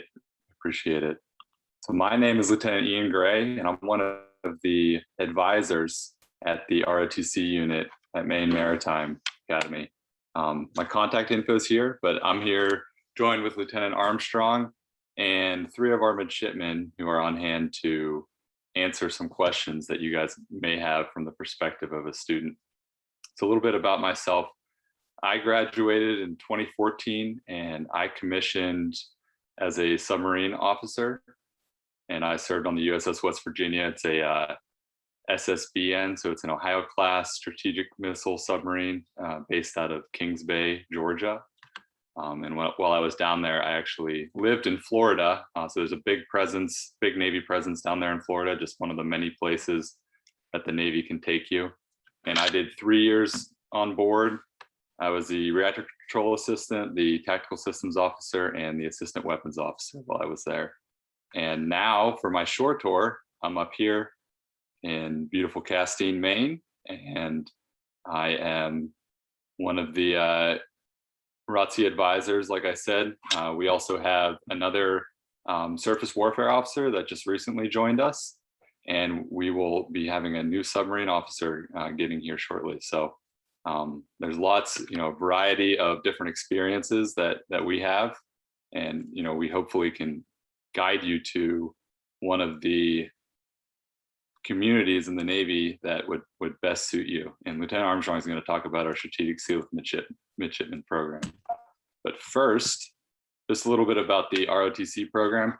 So this is one of the main commissioning paths to become an officer in the US Navy or the US Navy Reserves on the Strategic Sea Lift side. And when you get out to the Navy, you can serve in one of many different warfare communities. So that includes surface warfare, that's ships, the traditional avenue that you think of when you imagine the Navy. Submarine warfare, that's what I did. Aviation, our executive officer's a pilot, and one of our midshipmen here today is actually hoping to become a pilot as well. Special warfare, we have 3 rising seniors who are trying to go special warfare. So that's SEALs and EOD. So that's a very special selective community. Explosive ordnance disposal. So that's a subset of special warfare. And then we also have Marine option midshipmen as well, who will commission as second lieutenants in the United States Marine Corps. So to guide them along and provide them with perspectives, we have a Marine officer instructor, Captain Motse, and we also have Gunnery Sergeant Cruz, who work with all of our Marine options. In the bottom picture on the left there, you can see a field training exercise. So yeah, the Marines, they like to get cold and muddy and do a lot of stuff out in the field. So if that's what you want to do, then we have those options available to you. Now, in terms of joining the program, there's a few different ways to do so. So the most beneficial path is going with a national scholarship. So those national scholarships are awarded before you arrive at school. So you'll be notified before you get here, and that includes 4 years of room and board, tuition and fees. So that's really an all-encompassing scholarship. But that is definitely, as a result, that's definitely the most competitive scholarship. And we have other options as well called sideload scholarships. These come in different varieties depending on when you are selected for it. And you would apply for these after you're already a member of the unit. So that's these 3- and 2-year scholarships. So the difference here is that you're already going to be a midshipman in the unit, and you would apply for it after participating in the unit for a year or 2. And then whenever you are awarded a scholarship, then the Navy or the Marine Corps will pay for your tuition in the future. So all those different programs, you can find out more about them on our website. And I have links on there to the National Scholarship. That scholarship runs from April through the end of January, the application window. And also the application if you just want to be part of the unit and attempt to get a scholarship later on. So with that, I'm going to turn it over to my colleague, Lieutenant Armstrong, and he's going to speak a little bit about the Strategic Sea Lift Midshipman program. Great, thank you, Ian. Good afternoon, everybody. My name is Ryan Armstrong. I'm a graduate of Maine Maritime Academy 2014. Go Mariners. I'm also local. I'm from Hamden, Maine. Go Broncos, a graduate of 2010 Hamden Academy. And Miss Kate Canna here hosting us is a good friend of mine. She also is a graduate of Maine Maritime. And if any of you get the opportunity to visit Castine, I highly recommend that you give her a visit, and her sailing vessel, the Gill Dive. They do some really cool stuff. So Kate, thank you for what you do. Back to me, the most important person in the room, just kidding. I am not only a graduate of Maine Maritime Academy, but also a recipient and benefactor of this very program that you all are looking at on your slide here, the Strategic Sea Lift Officer Program. Well, I am a Strategic Sea Lift Officer. However, at school, the program is referred to as the Strategic Sea Lift Midshipmen Program. How is that different from what Lieutenant Gray was just talking about? Well, what Lieutenant Gray was talking about were all the different avenues for active duty service in our Navy and Marine Corps. That's awesome. This is a Navy Reserve program, so different in the sense that your full-time career is not this pathway once you commission. Let's talk about the in-school portion of it first. Well, in school, there's no difference really between what an active duty midshipman and a strategic sea lift midshipman, aka a reservist, would do. We participate in PT together, we take the same naval leadership labs, and we all participate in the same unit events, from our Navy Ball to perhaps some type of community service events that we're doing. There's a large bandwidth of different things that we can do together. The difference really comes in once you graduate and the obligations that exist after that. And we'll talk about that in a second. But while you're in school, Lieutenant Gray mentioned that there's a national scholarship that exists for the active duty Navy personnel, much like himself, right? This is a full ride, that's a full ride scholarship. We're calling it a national scholarship. And then college program pathway being that you compete for that same full ride tuition. In the Strategic Sea Lift Midshipman realm, this is a payment that's referred to as SIP, Student Incentive Payment, and it equates to $32,000, which you're seeing here in the middle of your screen. Yes, to answer any questions that might be out there, there is a lot of conversation and a lot of movement in Congress to try to increase that dollar amount. At the moment, I can only speak about what it currently is, $32,000. As a graduate of Maine Maritime in 2014, I was a recipient of this, and it helped me out so much. I was able to pay off school much faster, and it really, to be honest with you, allowed me to go to Maine Maritime.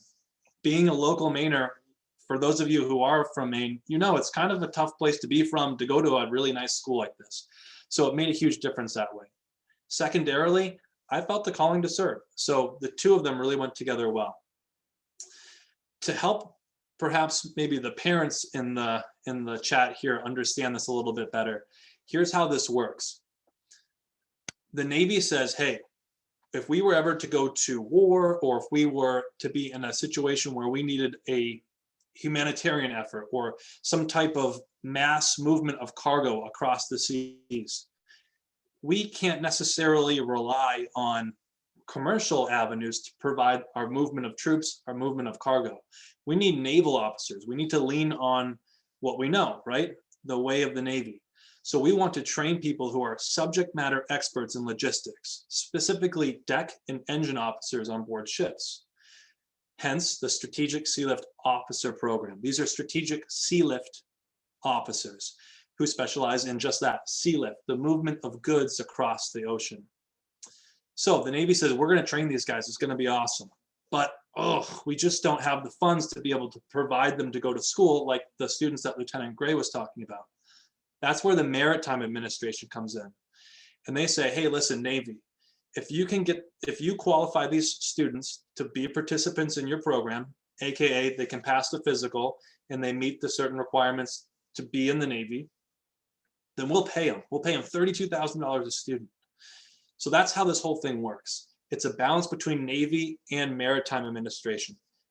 Join the Navy, the ROTC program known as the Strategic Sea Lift Midshipman Program, and then you qualify for SIP. Once you join SSMP, Strategic Sea Lift Midshipman Program, we then can submit you for the SIP, the Student Incentive Payment, excuse me. So we have some midshipmen on hand today that can tell you all about their experiences with it.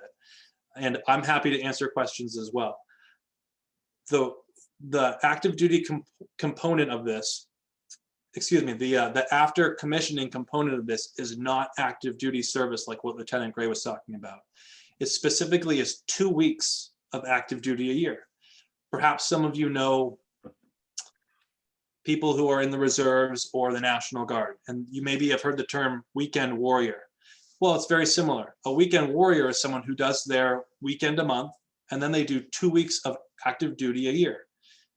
This is the same thing. However, we're not doing a weekend a month because we're sailing, right? These are deck and engine officers who have graduated from Maine Maritime Academy as merchant marines. They're working on board their commercial ship throughout the year.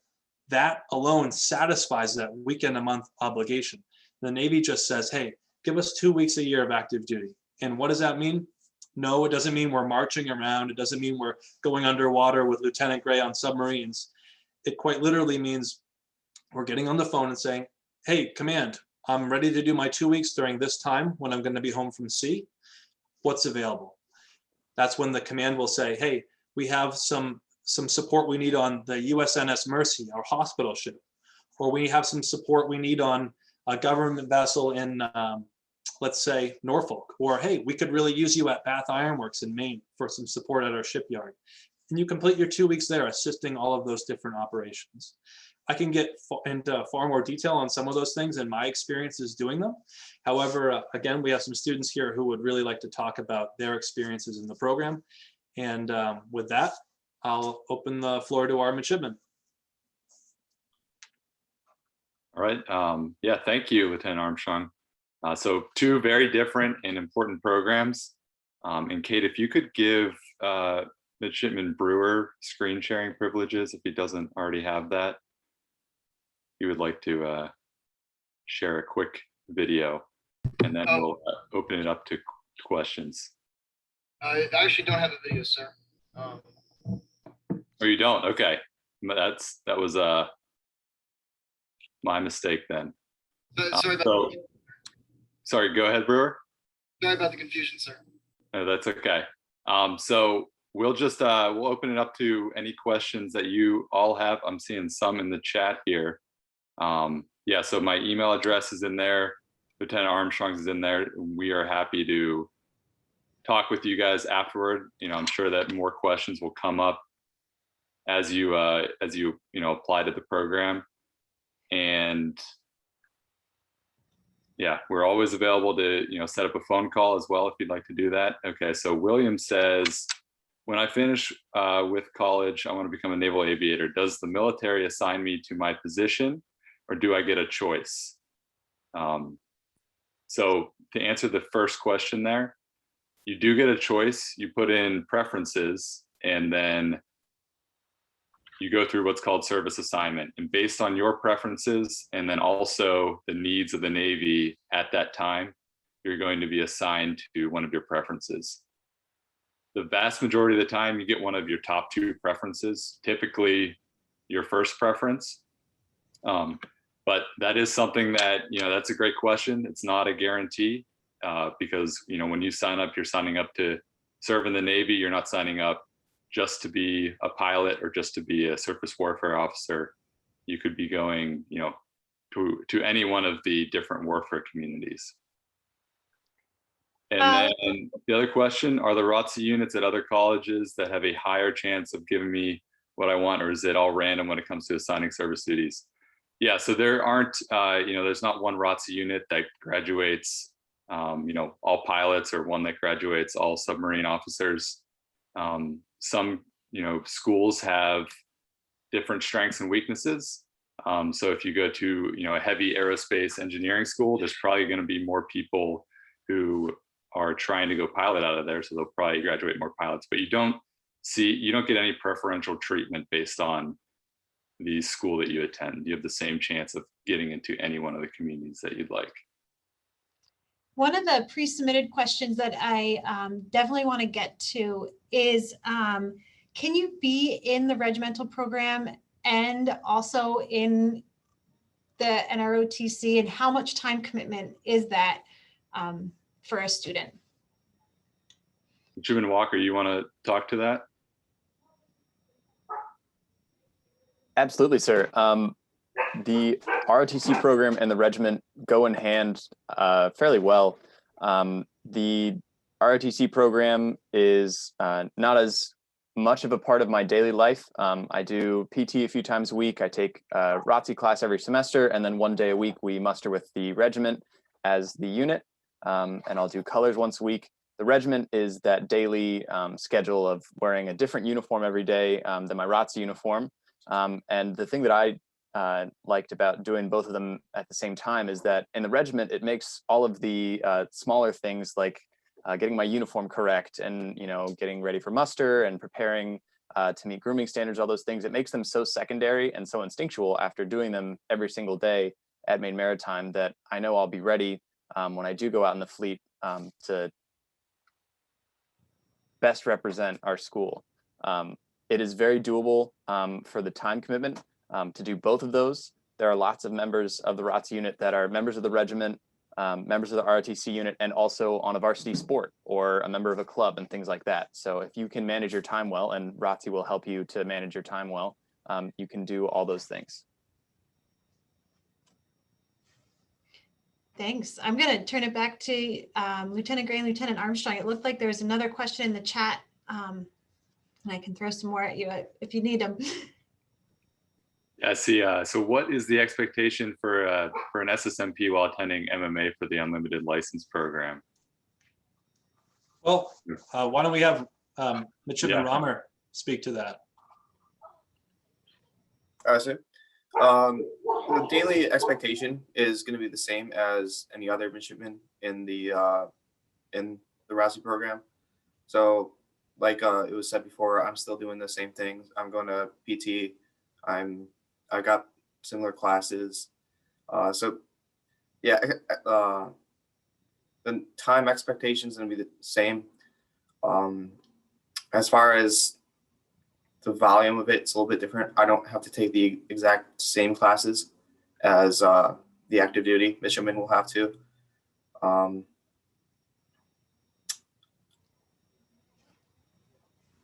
Yep, Midshipman Romer. So you mentioned that you don't have to take all of the same naval science courses that the ROTC midshipmen have to. Yeah, because we curtail them to where you're going. So you have to take a specific strategic sea lift midshipman class, right? So Brewer, how about you walk us through what the additional requirements in your daily schedule are for ROTC midshipmen? Sure. Good afternoon, everyone. I'm Midshipman Third Class Brewer, and speaking of daily activities, currently I'm the operations officer for the unit. So that's one of the daily activities. So I help to coordinate different events the unit does and different basically memos or announcements to go out to the unit. So on a typical week, we have PT 3 different mornings. And so depending on your scores, you can go to just one or all 3 of those. And personally, I like to go to all 3 because it's a great opportunity to work out and spend time with other people in the unit. As far as other weekly activities, Midshipman Walker talked about this, but we'll raise colors at the unit every day. And so we'll go do that. And that's just about 10 minutes in the morning or the evening, depending on what day or what time you have it. And then on currently it's Tuesday, we have our ROTC day where we muster in the morning with the regiment. And in the afternoon, typically we'll have a leadership lab. And so there we'll do practically anything. Sometimes we have guest speakers come and talk about a variety of things. So be that, something strategic sea lift oriented for the SSMP midshipmen, whether it be like a submarine brief or something about the Marine Corps. And so there are a bunch of different topics we talk about as far as warfare communities go. And then also we'll do different Navy and military classes that everybody who's in the armed services needs to take. So we'll learn about all different kinds of just general knowledge, but then also talk about things that are useful in our professional development as naval officers. And aside from that, we'll do a few unit activities every month. And these could be really anything. So typically, and especially before COVID, we do a lot in the community. And so there's definitely a lot of opportunities to be involved. And that's definitely something I've really enjoyed being a part of the unit. is that I can spend a lot of time with my friends in the unit, and we can do a lot of really cool stuff. So it's definitely a great opportunity. Yeah, thank you, Midshipman Brewer. And to go along with some of these additional requirements, I want to speak about summer training real quick. So the Maine Maritime Academy is, a great place if you're getting into the maritime industry, and they really, train up the strategic sea lift midshipmen extremely well. So the summer training from the academy, that accomplishes all of the summer training requirements for the strategic sea lift midshipmen. However, for our ROTC midshipmen, you have additional training requirements, and these are really to develop you professionally and also to give you an idea of what you might want to do after you commission. So you'll get opportunities to spend time with an aviation squadron on a ship. It could be a destroyer, it could be a cruiser, it could be a big deck ship, like a amphibious ship or a carrier. You'll get some time with submarines, with the Marine Corps and Special Warfare, and all of those are designed so that you can see, hey, this is something that I'm interested in, or this is something that I'm not at all interested in. So you're going to be, you're definitely going to be busy over the summer. But as far as the extra requirements during the academic semester, I think that, from what our midshipmen have talked about, it's definitely doable. We have midshipmen who are varsity athletes as well and in the regiment, and it does require, some amount of time management skills, but that's something that we want you to have when you get out to the fleet anyway. Lieutenant Gray, if you don't mind, I'll speak to this question that's in the chat right now really quickly. Yes, please. The question was, for the Strategic Sea Lift Officer program, does the 8-year commitment happen after my 4 years at MMA? Yes. As Lieutenant Gray would tell you, when he graduated in Annapolis with his great big shiny ring on his hand, did he have to begin his 6 years of active duty service then, or did his first 4 years at the academy count? No, he began once he commissioned, once he became an officer. So we use two words that might be kind of confusing to you: graduation and commissioning at the same. That's because they typically happen at the same time. You graduate from your college and you commission into the Navy as an officer at the same time. Because to commission into the Navy as an officer, you have to graduate from your college. So with that being said, that is when those years of service begin. For someone like Lieutenant Gray, it could be 6 years. It's dependent upon the different communities that you go into, what those years of service might be, especially if you were to go independently to like a recruiting station. But specifically for Strategic Sea Lift Midshipman program, when you commission, right? So graduation commission, when you commission as an officer, you owe 8 years to the Navy. Well, 8 years, that's weird, because I just saw in the chat you said 6, Lieutenant Armstrong. Well, you owe 6 years of actively participating, and the final 2 years we call inactive. Why are they inactive? Well, you're not required to complete those 2 weeks of service per year. However, you are required to at least maintain your credentials to sail. So you're still of value to the Navy.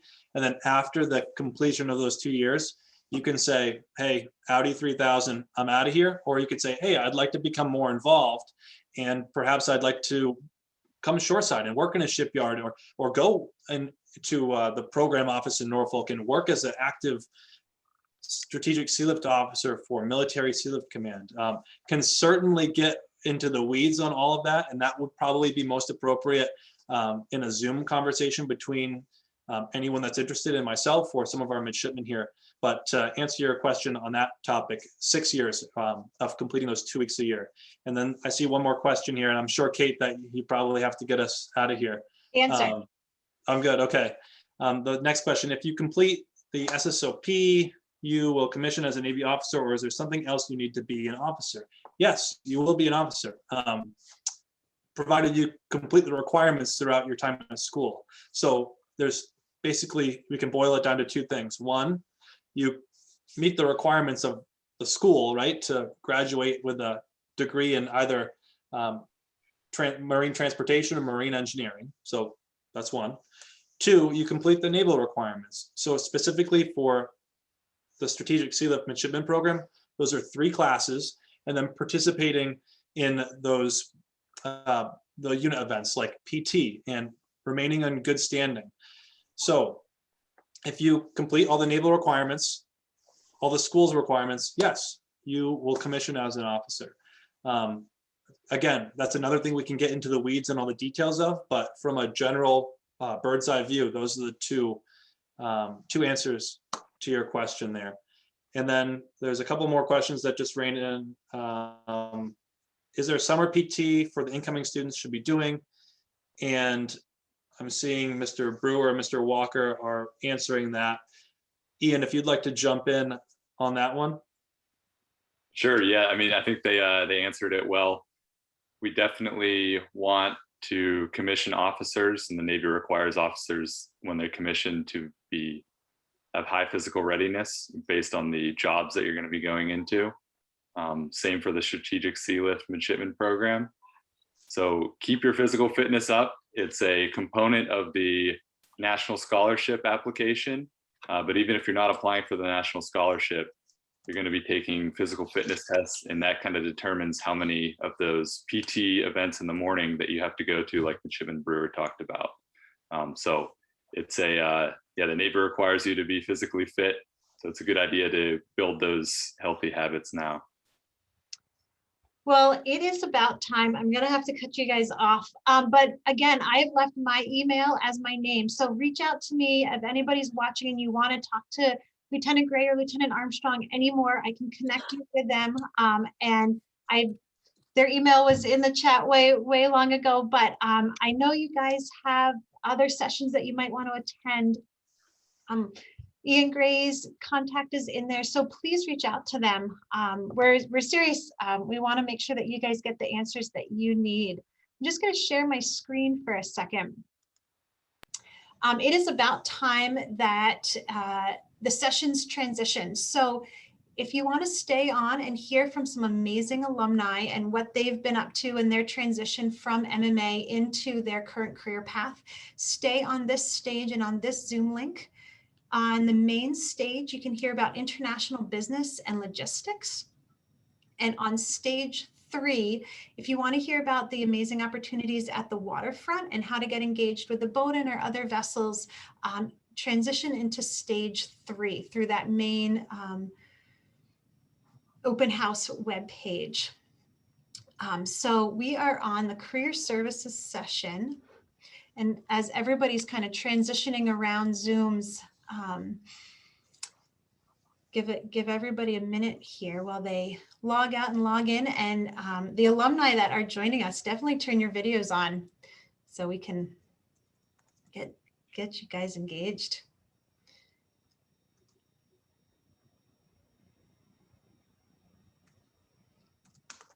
Well, welcome everyone. Again, my name is Kate, and if you're just joining this stage, I'm part of the admissions team here at Maine Maritime Academy. I may have been working with some of you through this admissions process, or you're just starting that process. But my email, my name is my email. So please reach out to me if there's any questions after the fact. Those that are the panelists, I'm going to have you guys leave your videos on. And if you're just attending and watching, I'd ask that you keep yourself on mute so that you can use that chat function. So we can leave the stage to hear what our alumni are doing and what you can do with a Maine Maritime Academy degree. But first I'm going to turn the mic over to Captain Bryce Potter, who is our Director of Career Services and also a graduate of Maine Maritime Academy, but I'll let him do that formal introduction. Good evening, everybody. Yes, as Kate said, I'm the Director of Career Services and Cooperative Education here. We're really a cooperative education department first and a career services department second, which I think is one of our biggest strengths as an academy. Most of our students, by the time they come to us for the career service stage of finding a job, almost everyone has already been out in industry. They have industry contacts, they have experience applying for jobs and working for other folks. So by and large, it's a very easy transition for them. It makes our job, it makes the career services side of our job a lot easier than it would be otherwise. As an example, just last summer with COVID and the job market collapsing, and we essentially had very little support to give to our students because of some logistical issues and being short-staffed. And of the 70% or so of our students we were able to contact, 97% of them had jobs, which in a year like last year is absolutely amazing. I think it speaks very well to the robustness of the Academy's academic programs that's able to happen.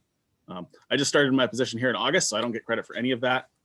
But I think that's really speaks well for how the Academy handles career services, which is very different than most places. As Kate said, I am an alumnus as well. I graduated from what's now the VOT program back in 2006. If anybody has specific questions or would like to reach out to me, my email is just bryce.potter@mma.edu. I'm happy to answer questions. I'll be on for the rest of this if anyone has questions, but please reach out to me. And I will turn it over to our alumni to tell you about their amazing careers. Yeah, I'm gonna, I'll call on the order that I've got. Kylie, this is kind of a perfect transition from that last session to this one. So can you give a little background of what you majored in at Maine Maritime Academy, when you graduated, and what you're doing now? All right, I'm unmuted. Can you hear me? We can hear you. Okay, sweet. So I graduated 2018. I was marine engineering technology. I did the ROTC program. So I was in the regiment. I played soccer. I did ROTC, and I graduated, got an aviation scholarship, and I am currently halfway through flight school. So I'm working, I'm gonna go helicopters. I'm just waiting in the pool right now. I'm actually on leave. So I'm back home in Massachusetts right now instead of in Florida. But right now I'm learning how to fly planes and helicopters soon, which is pretty sweet. So you don't have to necessarily stick to the ocean, is what you're saying. Nope. Yeah, I love the marine engineering side, love shipping out, but wanted to fly. So I am Thai, got it for now, and we'll see how it keeps going. Awesome. Dale, I'm going to turn it to you next. Hi, everybody. Thanks for the invite to talk today. So after I got my degree at Maine Maritime Academy in Marine Systems Engineering in the 5-year program. After graduating there, I went to MIT and got my PhD in mechanical engineering. And then after MIT, I actually started a company doing sort of precision engineering for biotechnology companies and make molecules. Amazing. So you can do anything with that systems degree. You really can. I mean, I think if you break down sort of every really complex system, a ship is a floating system. And so, when you look at it in that manner, it's a really great training platform for understanding complex systems. And then you can apply that knowledge to other types of systems. Awesome. Thank you for that introduction. Captain MacArthur, I'm going to turn it to you next. Okay, can everybody hear me? Yeah. All right. I'm Captain Gordon MacArthur. I'm currently the master of the training ship, State of Maine. Any of you who end up joining us in a unlimited license program, either deck or engineering, will sail with me on the training ship. Hopefully I'll see some of you soon. I'm a 2000 alum from Maine Maritime. Was originally a class of 92. Took some time off between my second and third year to go in U.S. Coast Guard. Spent 8 years active duty enlisted in the Coast Guard, primarily on buoy tenders, but I did do some fisheries law enforcement up in Alaska, which was kind of interesting. Since graduation, I worked on a gasoline tanker on the West Coast for a while, and then went into the offshore drilling industry. Worked on semi-submersible and drill ship vessels, drilling in ultra deep water up to 12,000 feet of water depth for petroleum, oil and gas. Dynamic positioning operator, chief mate, captain on all of those type vessels. So I just started this current position here about 3.5 weeks ago. So I'm just now kind of jumping in, and we've got the first cruise that I'll be on the training ship as captain coming up here in just a couple of weeks. So looking forward to it. So it's great to have so much history coming at this, to be able to express to these students what else you can do with that degree. Colleen, I'm going to turn to you next. Yep. Hi, everyone. I'm Colleen Peters. I graduated in 2005 with a bachelor's in marine science and associates in small vessel operations, 200-ton license.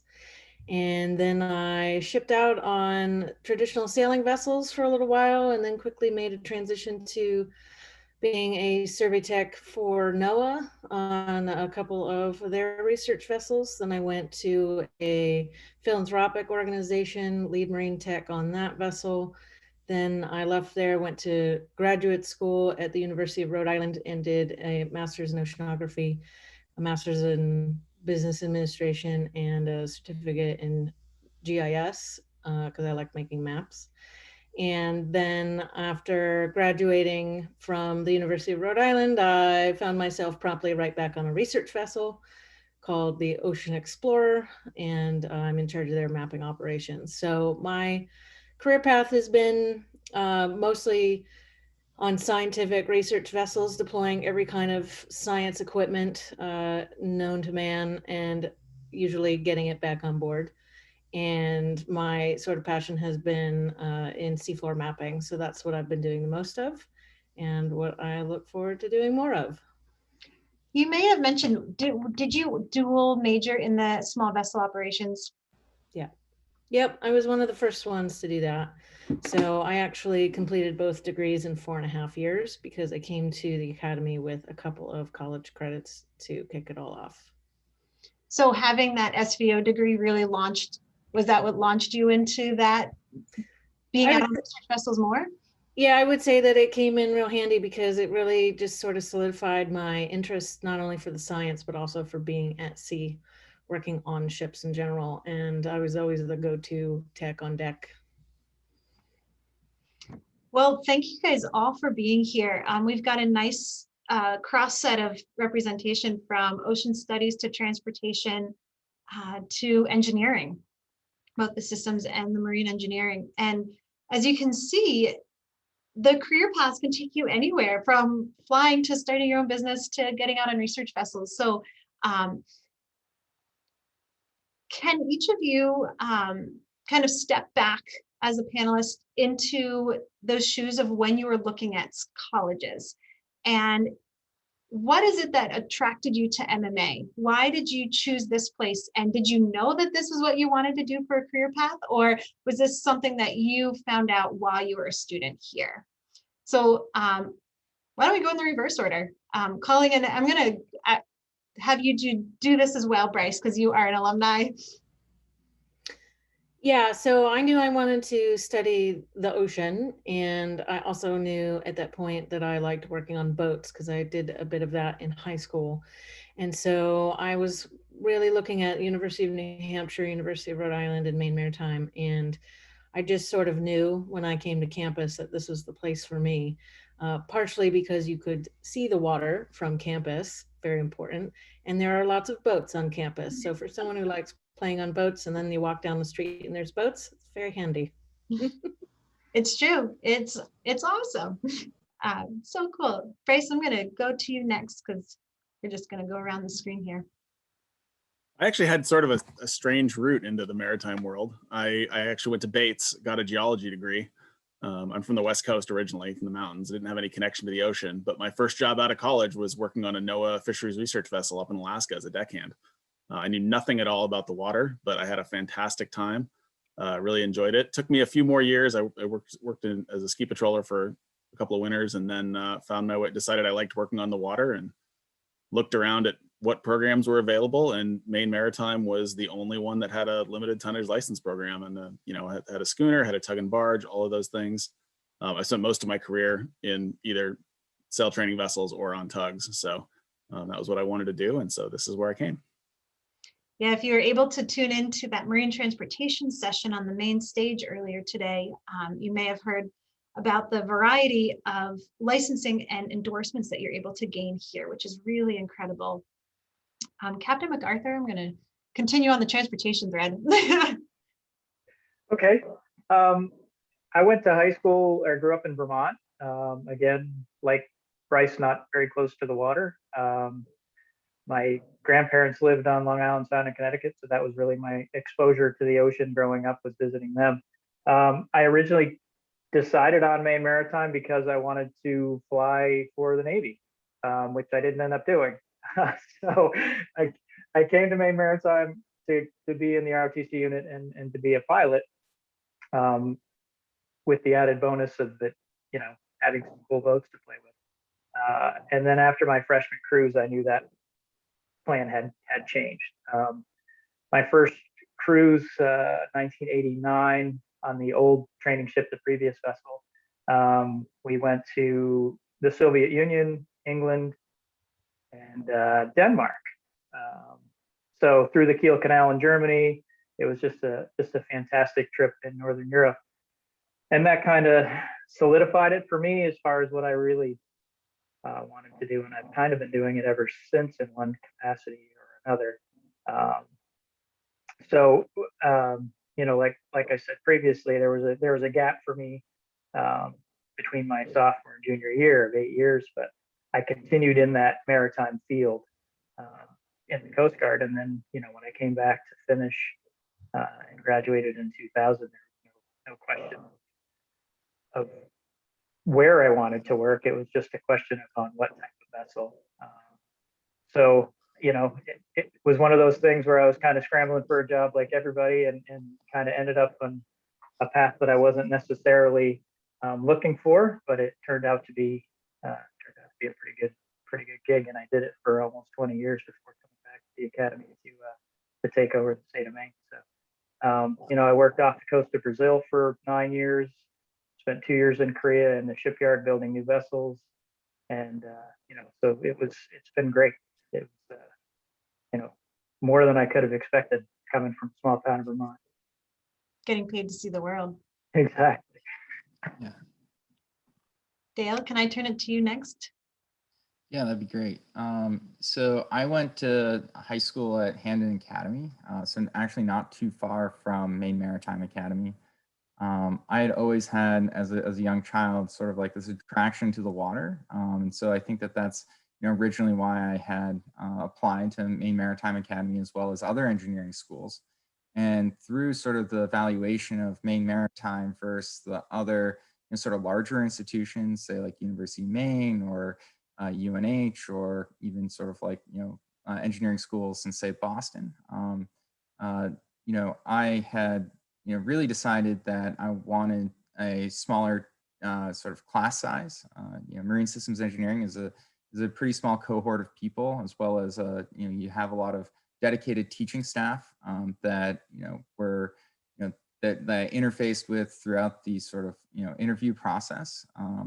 And I was very impressed with sort of like their you know, sort of breadth of knowledge and expertise, many of them even coming from MIT. As well as sort of, if you look at the importance of the internship programs within the engineering department, even sort of going on to the ships during the summer, and then dedicated teaching staff there, as well as the leadership training, I thought that, you know, it really provided the most bang for your buck with respect to experiences. And at the end of the day, it was a really good choice for me because I ended up with an amazing sort of network of people out of the academy, and have always just been, you know, very thankful that I made the right decision. Can I follow up? Did you feel that you were prepared for the rigors of MIT after your degree here at Maine Maritime? So that is a very good question. So the first 2 weeks, I think everybody that goes to MIT has what they call sort of like imposter syndrome, where nobody feels quite ready for going into such a high intensity experience. But at the end of the day, you know, what I brought to the table was leadership. You know, the rigors of the school was actually very similar to what everybody else had gone through, but I had a lot more, you know, practical experience. I had, you know, I mean, it sounds sort of, you know, trivial, but the ability to actually trace out and understand large complex systems is something that you're taught on the training ship day one. And that is something that, you know, the smartest people at MIT like just have no experience doing, and they can't understand how to put all the pieces together and make something work. And so that experience for me at Maine Maritime Academy made me very valuable and allowed me to sort of define my own path within my PhD program.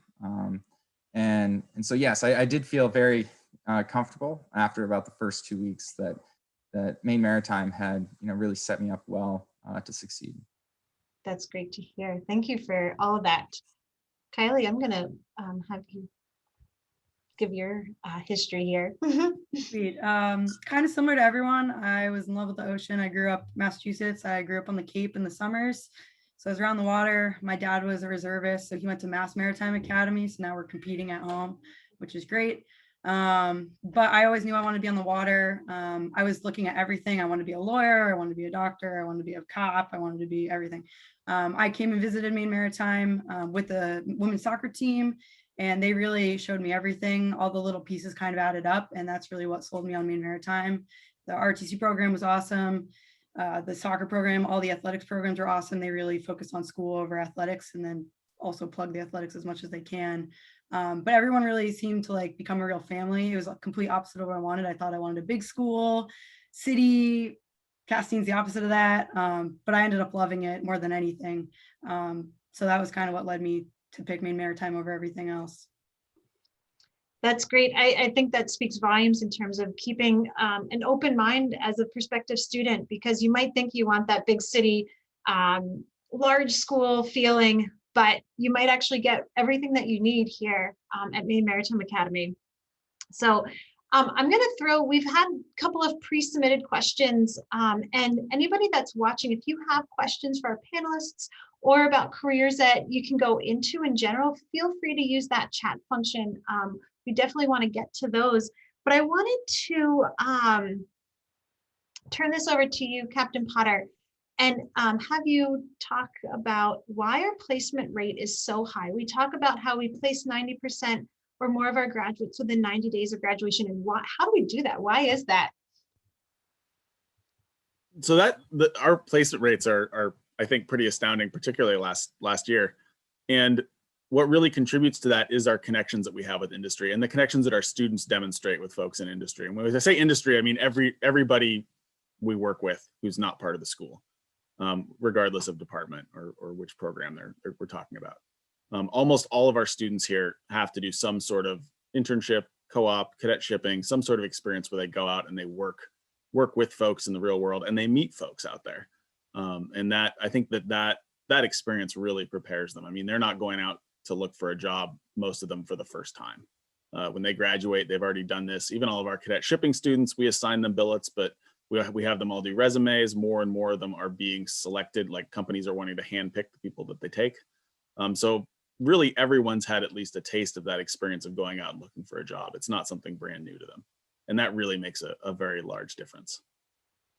Yeah, it's incredible to speak to those opportunities.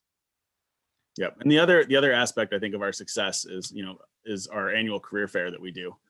And typically we have 80 some companies who come out every fall. We weren't able to do it this past year, unfortunately, due to COVID, but we'll be having it again this fall, the October 21st, Thursday, just like it has been in most years past. And like I said, we hopefully will have it in person. We'll see what happens, but either way, that career fair is usually a time when our students really are able to meet and talk to a lot of folks, ask them questions. A lot of our partners in industry love to come visit Castine, either during the career fair or throughout the year. They'll come in and just do presentations. We'll often have 15 or 20 presentations by different companies throughout the semester for students just to get an idea of what's out there. And really, speaking from experience, if you start your first year here and just start going to see all of these places, you will see a large breadth of the industry by the time you graduate. You'll be able to make a really good decision about going somewhere you're going to be really happy. Thank you for that. It's true. We start from day one, getting you guys engaged in that process. There was a pre-submitted question, and I'm going to turn this over to the transportation and engineering side of things. And the question was, when you graduate as a third engineer or a third mate, how long does it take to work your way up to captain or chief engineer? And what is that process? Does anybody want to go first? Go for it. So it's kind of up to you. Where you land for your first job. You may start out in an unlicensed position. You may start out as a naval seaman or an oiler, depending on which department you're in. And for a lot of people who ask me my advice who are already at the school, I tell them that to take those opportunities because you'll learn a lot more about being on ships and what it takes to be an officer if you start out in those jobs. And I guarantee you, if you take one of those jobs and you do a good job, you won't be in that position very long. You move into a major engineer spot in fairly short order. For me and some of my classmates that graduated in 2000, some people were in chief mate and captain positions or first engineer and chief engineer positions within 6 or 7 years. And that's an unlimited licensed track. So, it can be done. Some people have taken longer and some people have never gotten there because they enjoy being a second and they don't want to move up anymore. They enjoy being the job that goes along with being a second or third engineer.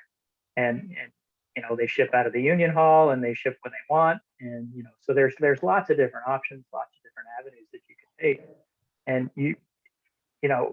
if you go as fast as you can to advance your license from third engineer to chief engineer, you could probably do it in 5 or 6 years.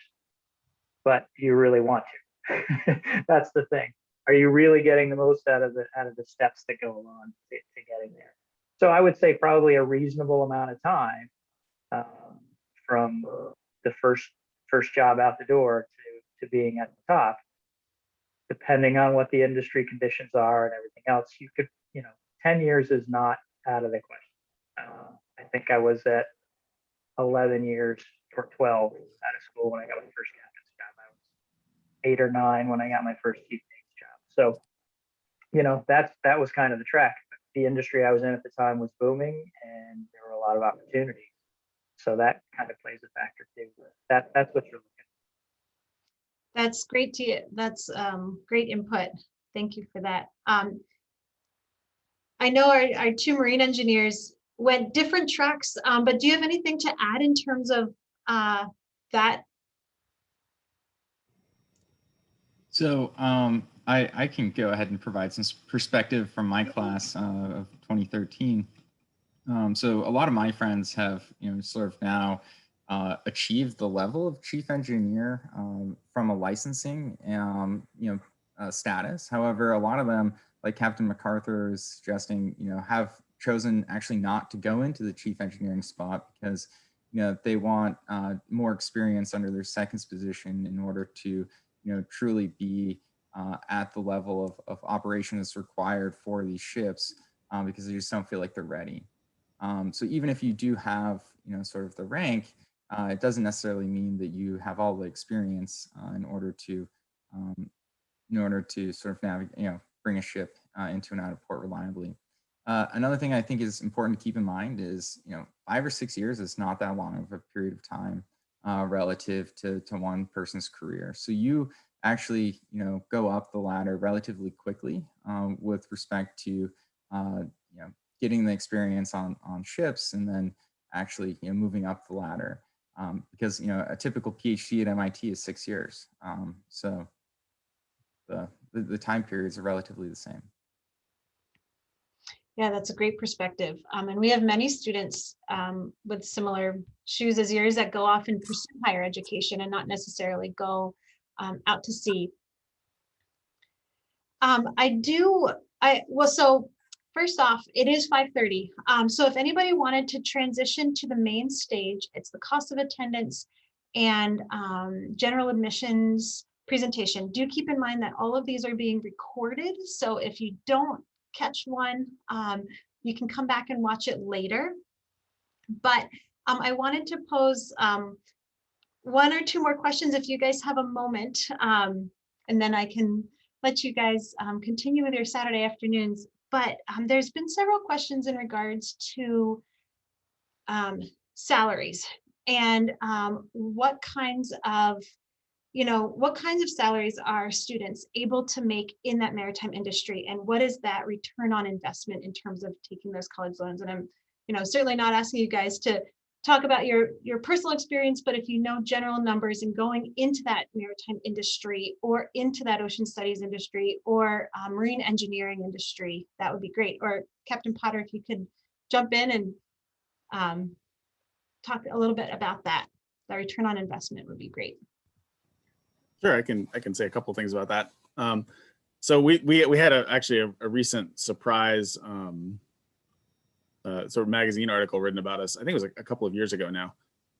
Basically, that we were one of the best returns on investment in the country as far as college degrees go, which was fantastic. I don't remember off the top of my head exactly what it was, but best value colleges, yeah. I think. Money Magazine. Yeah. Yep. And the start, we're talking about starting salaries. It really varies quite widely, but typically, I think with most of the degree programs here, $60,000 to $70,000 a year at least to start, and some are quite higher. I just was talking with a friend of mine the other day who's working as an AB for Chevron, and their third mates are starting at like $118,000 a year.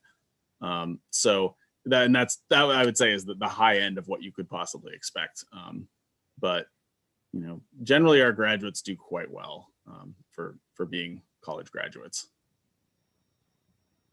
Thank you. Yeah, I mean, of course, we don't make any promises, but the maritime industry as a whole is a lucrative career, whether you're going engine or deck side. You're responsible for a lot of moving parts and people. Captain MacArthur, you see that hand. And just one other thing to consider is that, for most of us who ship, it's just, basically a half a year job. So you're on a rotational schedule where you're working, a month or two or three, and then you're home for a month or two or three. And, in that time, you are expected to do some continuing ed and some training, and you may have to test for your next license. But you get a lot of time off, and, that is worth something. And I know a lot of people who I have worked with in the past who had other businesses.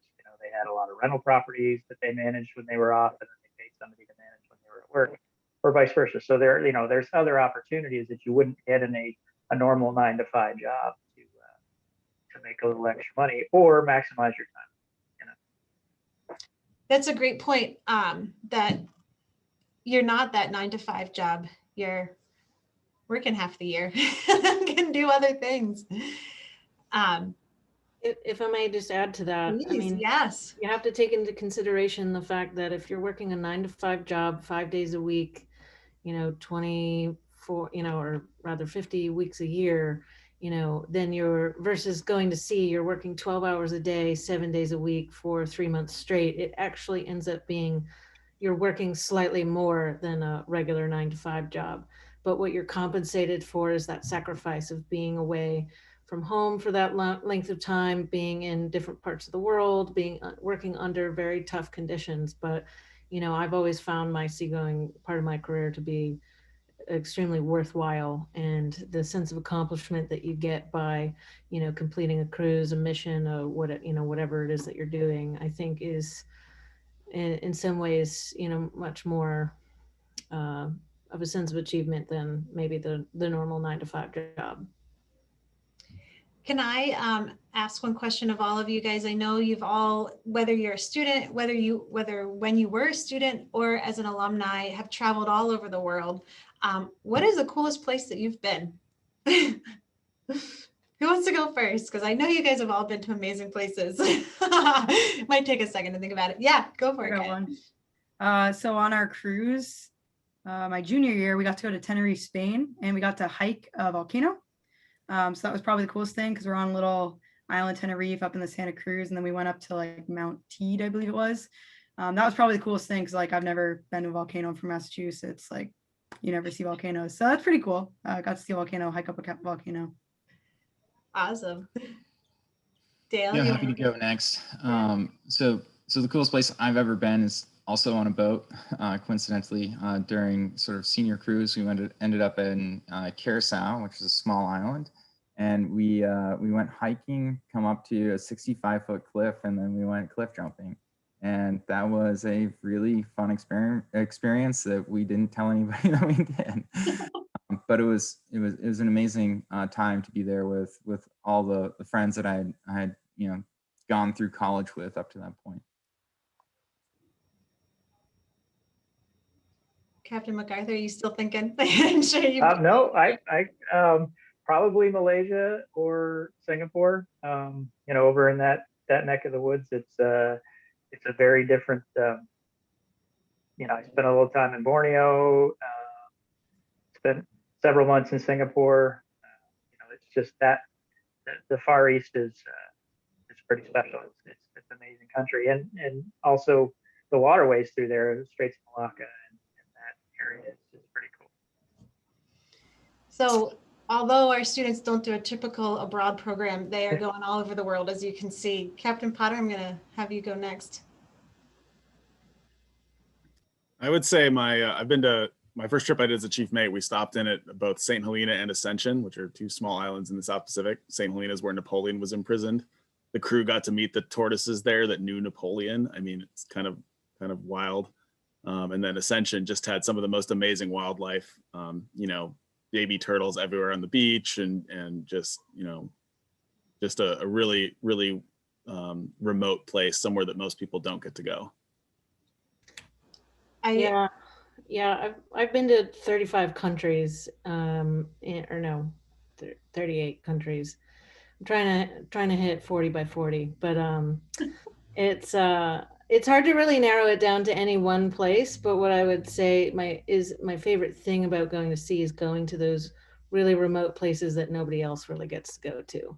It's really difficult to get flights to remote islands in the South Pacific or in some of the more northern Arctic regions, and just having the opportunity to go there and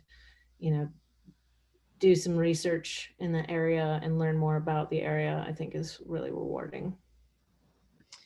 Yeah, I was not a graduate of MMA, but I have my license and have sailed all through the South Pacific. So it's kind of nice.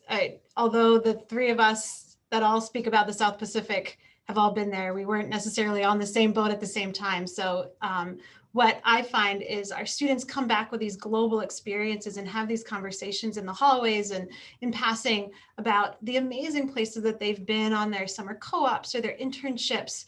And you don't get these kind of conversations in the hallways at any other school. I can attest to that and assure you of that. Kind of the last thing before we wrap up here, because I know we're over time, but is there any piece of advice that you as an alumni would give now looking back, having attended MMA, to our prospective student base, and advice going into the school or going into the maritime industry in general, whether it's maritime industry under the umbrella of engineering or maritime industry under the umbrella of transportation or ocean studies? What piece of advice do you have to give to them? Does anybody want to go first? I got like a general one. Yeah. This one was kind of passed down and it stuck with me, is just try everything and be very open to new things, which I think goes a long way with life in general, being very open-minded. I ended up doing grad school as well. Never thought I ever wanted to do more school, but I did. It was awesome. But being open-minded, try new things, try clubs, try everything, especially at MMA. Like I did on a cappella group. I did all sorts of random stuff while I was at MMA. And I think it really helped shape me as an adult. People tell me I'm like pretty well-rounded or really outgoing. And I'm like, I'm really shy. I don't know what you're talking about. So it really goes a long way. And I think it really helps develop you as a young adult, especially coming out of MMA.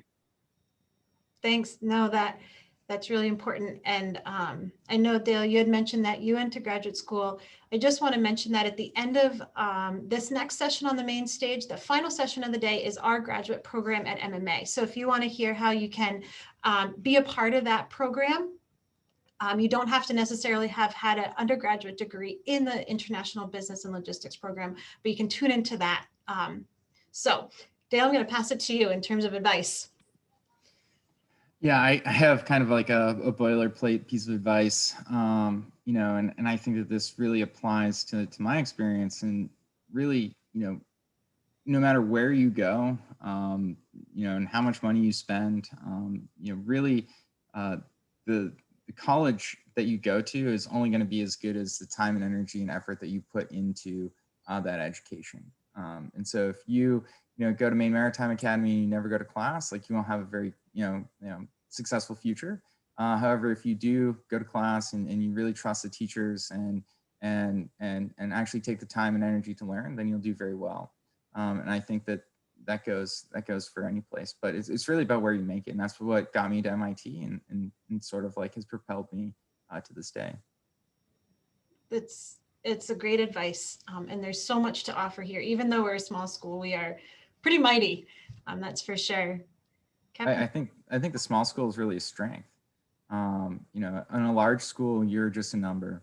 And, I think that in those situations, like it can be very difficult to, feel motivated and to, feel a part of a larger culture. And that's, real strength of Maine Maritime Academy is that sort of regimental fabric. Great way of putting that. Absolutely. It is very much a strength, and you're a name and a personality and a reason that you're here, not just a number in a classroom. That's for sure. Or Colleen, yeah, go for it. Yeah, sorry, I would just echo what Kylie just said about being open-minded. I would say be open to opportunities, because it's actually really common to switch jobs relatively frequently throughout the course of your career. You may have grown up listening to your parents or your grandparents or whatever other adults in your lives that have these jobs where they work in a place for 15 or 30 years. That's actually a lot less common. In the maritime industry, we have a tendency to move around, and that might be from vessel to vessel within one company, or that might be between companies. And it's just really common, but it really exposes you to a lot of different ways that different kinds of companies, and particularly different kinds of industries, operate. I worked in tall ships, the cruise ship and small cruise ship industry, and research vessels. So, that all feeds into your own experience and, ability to keep moving forward in your career. And then the other thing that I would say is that with those opportunities, it's not just about finding out what you do want to do, but also what you don't want to do. Absolutely. That is, and I think having those internships and co-ops really help to that, so you can find out which companies you like or which companies you don't like, or which branch that you love and which branch that you don't love, before you commit to that full-time job after graduation. Bryce or Captain MacArthur, either one of you want to jump in with any piece of advice for our prospective student base here? I could just say, kind of like it goes hand in hand with the small school. It's a small community. And there are many people in the community who have ties to the academy, either they're alum themselves or have taught at the academy or have worked at the academy. And they can be a huge asset in what happens for you after school. If you get to know the people in the year-round population of Castine is 1,000 people, and I think that's probably pushing it. So it's very easy to get to know people in the community, and if you take the time to do that, then they can certainly help you out after school, because most of them have some ties that they can work for you, and if they don't, then they know who to ask. I've lived in Castine for 22 years, so I'm here. And I've seen lots of students, I've met lots of students, and I've helped some get jobs. So, and that was before I worked there. So it's get to know people. The who you know is very important. and your MMA alumni network will be a family taking you for the rest of your life, and everybody's shaking their heads, but every port you go into, you're going to find somebody from MMA or having had graduated MMA. So it's one harbor, the entire world. Captain Potter, I'm putting this on your plate too. You've got to answer. If I had to give one piece of advice, I would say really cultivate the ability to listen and observe what's going on around you. I learned so much as a student just by watching all the folks that work at the waterfront. by, you know, just being immersed in that maritime environment all the time. I learned a tremendous amount that it's not in any syllabus, and it's not necessarily going to be spoon fed to you in a class, but there's so much to be gained just by being surrounded by people who are very good at what they do all the time and paying attention to them. And the same thing, you know, on my co-op experiences when I was a student. You know, I learned so much about ship handling just by watching the captains that I worked under. You know, far more than, you know, I got the fundamentals in the classroom here, but then to be able to go out and apply those, watching what people were doing in the industry was amazing. So really, you know, listen, pay attention to what the folks around you who are really skilled are doing. They can teach you a whole lot without saying a word. That's awesome. You guys have all put out some of the best advice yet. So thank you. Thanks everybody for tuning in. Captain Potter has put his email address in the chat. My name I have left as my email address so that you can reach out to me if you have any further questions. I can connect you with anybody that you need. But I invite you now to rejoin the main stage for the last of the cost of attendance, and to also get in on that graduate studies session. So thank you guys all for attending open house, and have a good afternoon. Bye.